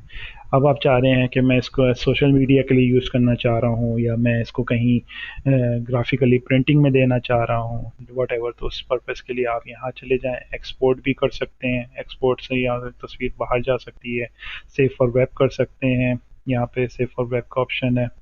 कंट्रोल शिफ्ट, ये अल्टर कंट्रोल शिफ्ट और एस दबाएंगे शॉर्टकट, तो ये वाली विंडो खुलेगी। ये सेव फॉर वेब की विंडो होती है, इसके अंदर प्रीव्यू आ रहा होता है। अक्सर ये जगह आपकी प्रीव्यू की छोटी होती है, तो यहाँ से आप इसको रिसाइज करके देख सकते हैं 50% या 25%। थोड़ी सी ग्राफिक्स में ख़राब दिखती है, प्रॉपर नहीं दिख रही होती जो ओरिजिनल होती है, लेकिन एक आपको आइडिया देने के लिए कि ये कैसा दिखेगा वो आ जाता है। यहाँ पे इसके साइजेस डिफाइंड हो जाते हैं कि कितने हाइट विड्थ के हैं। आप इसको चेंज करना चाहें, प्रिंट आउटपुट, ये आपके ओरिजिनल फाइल को नहीं ख़राब करेगा। जो आप प्रिंट निकाल रहे हैं, जो आप जेपैक निकाल रहे हैं, वट एवर जो भी निकाल रहे हैं, तो वो आप यहाँ से सिलेक्ट कर लें, उसका साइज़ डिफाइंड हो जाएगा, उस हिसाब से छोटा बड़ा हो जाएगा। यहाँ पर आप 100% कर लें तो उसको पता चल जाएगा कि अब इसकी ओरिजिनल साइज़ क्या हो गई है। ऑप्टिमाइज़ कर सकते हैं ग्राफिक्स को, इसकी क्वालिटी को कम ज़्यादा कर सकते हैं। यहाँ से ये बने बनाए पैलेट हैं बाय डिफ़ॉल्ट, यहाँ से आप ऐसे ऐसे भी कम ज़्यादा कर सकते हैं। सही है, फिर आप जब सेव का बटन दबाएंगे तो ये आपको फोल्डर दे देगा जहाँ पे भी आपको सेव करना है, वहाँ पे आपने क्लिक किया और ये आपका वहाँ पे सेव हो जाएगी फाइल। सही है, एक ये तरीका हो गया सेव फॉर है, और एक सेव एज है, यहाँ से भी आप जा सकते हैं। तो यहाँ पे बेसिकली क्वालिटी गिराता नहीं है, जेपैग सेलेक्ट किया, अब मैं यहाँ पे सेव करने जा रहा हूँ। तो मैं सेव करूँगा तो ये मुझे क्वालिटी का एक अलग से ऑप्शन देगा। सही है, इसमें ये हो सकता है कि मैं इसको मैक्सिमाइज में निकालूं ताकि मेरे प्रिंट में इसकी कोई भी क्वालिटी कॉम्प्रोमाइज़ ना हो रही हो। तो ये यहाँ से मैं सेलेक्ट कर सकता हूँ। मैं कोई मैट कलर भी बैकग्राउंड में डाल सकता हूँ, अगर मेरी ग्राफिक्स कम है तो पीछे वो कलर उठ के आ जाए। यहाँ पे भी उसी तरह पैलेट है, ये मैंने सेव किया तो सेव हो गया। सही है, तो ये सारे एक्सपोर्ट के ऑप्शन है, यहाँ से एक्सपोर्ट है, सेव है। सही है। अब इसमें एक और भी ऑप्शन है, quick export as P N G, फ़ौरन से पीएनजी के तौर पे एक्सपोर्ट करना है तो वो उस तरह से एक्सपोर्ट का ऑप्शन दे देगा। डायरेक्ट आपने सेव किया वो पीएनजी फॉर्मेट में सेव हो गया। सही है, इस तरह से जो भी आप ग्राफिक्स बना रहे हैं वो आप यहाँ से सेव कर सकते हैं, एक्सपोर्ट कर सकते हैं, निकाल के लेके जा सकते हैं। ये सारी चीज़ें यहाँ से की जा सकती हैं। होप सो आपको चीज़ें काफ़ी क्लियर होंगी। फ़ोटोशॉप के अंदर इंपोर्ट कैसे किया था हमने, वहाँ से लेके अब ये फाइनली हमने एक्सपोर्ट करना आपको सिखा दिया है, सेव करना भी सिखा दिया है फ़ोटोशॉप के अंदर फाइल। सही है, इसके अंदर जैसे यहाँ पे सेव एज में गए, ये सारे फॉर्मेट अवेलेबल हैं, कोई सा भी फॉर्मेट सेलेक्ट कर लें। सही है, वो आप सेव करना चाहें सेव कर सकते हैं। क्लाउड का भी ऑप्शन अवेलेबल है, लेयर्स के साथ सेव करना चाहते हैं, ये सारे डिटेल हैं, जितना आप एक्सप्लोर करेंगे उतना आपको समझ आएगा।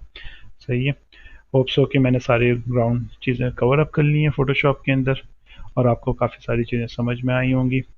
होप सो आपको आज की क्लास पसंद आई होगी, बहुत सारी चीज़ें क्लियर हुई होंगी सॉफ्टवेयर से रिलेटेड। अब आपको प्रैक्टिस की ज़रूरत है, जितना ज़्यादा आप इसकी प्रैक्टिस करेंगे उतना ज़्यादा आप इसके एक्सपर्ट बन सकेंगे। आज के लिए इतना ही, मिलते हैं हम अपने नेक्स्ट क्लास के अंदर। Thank you.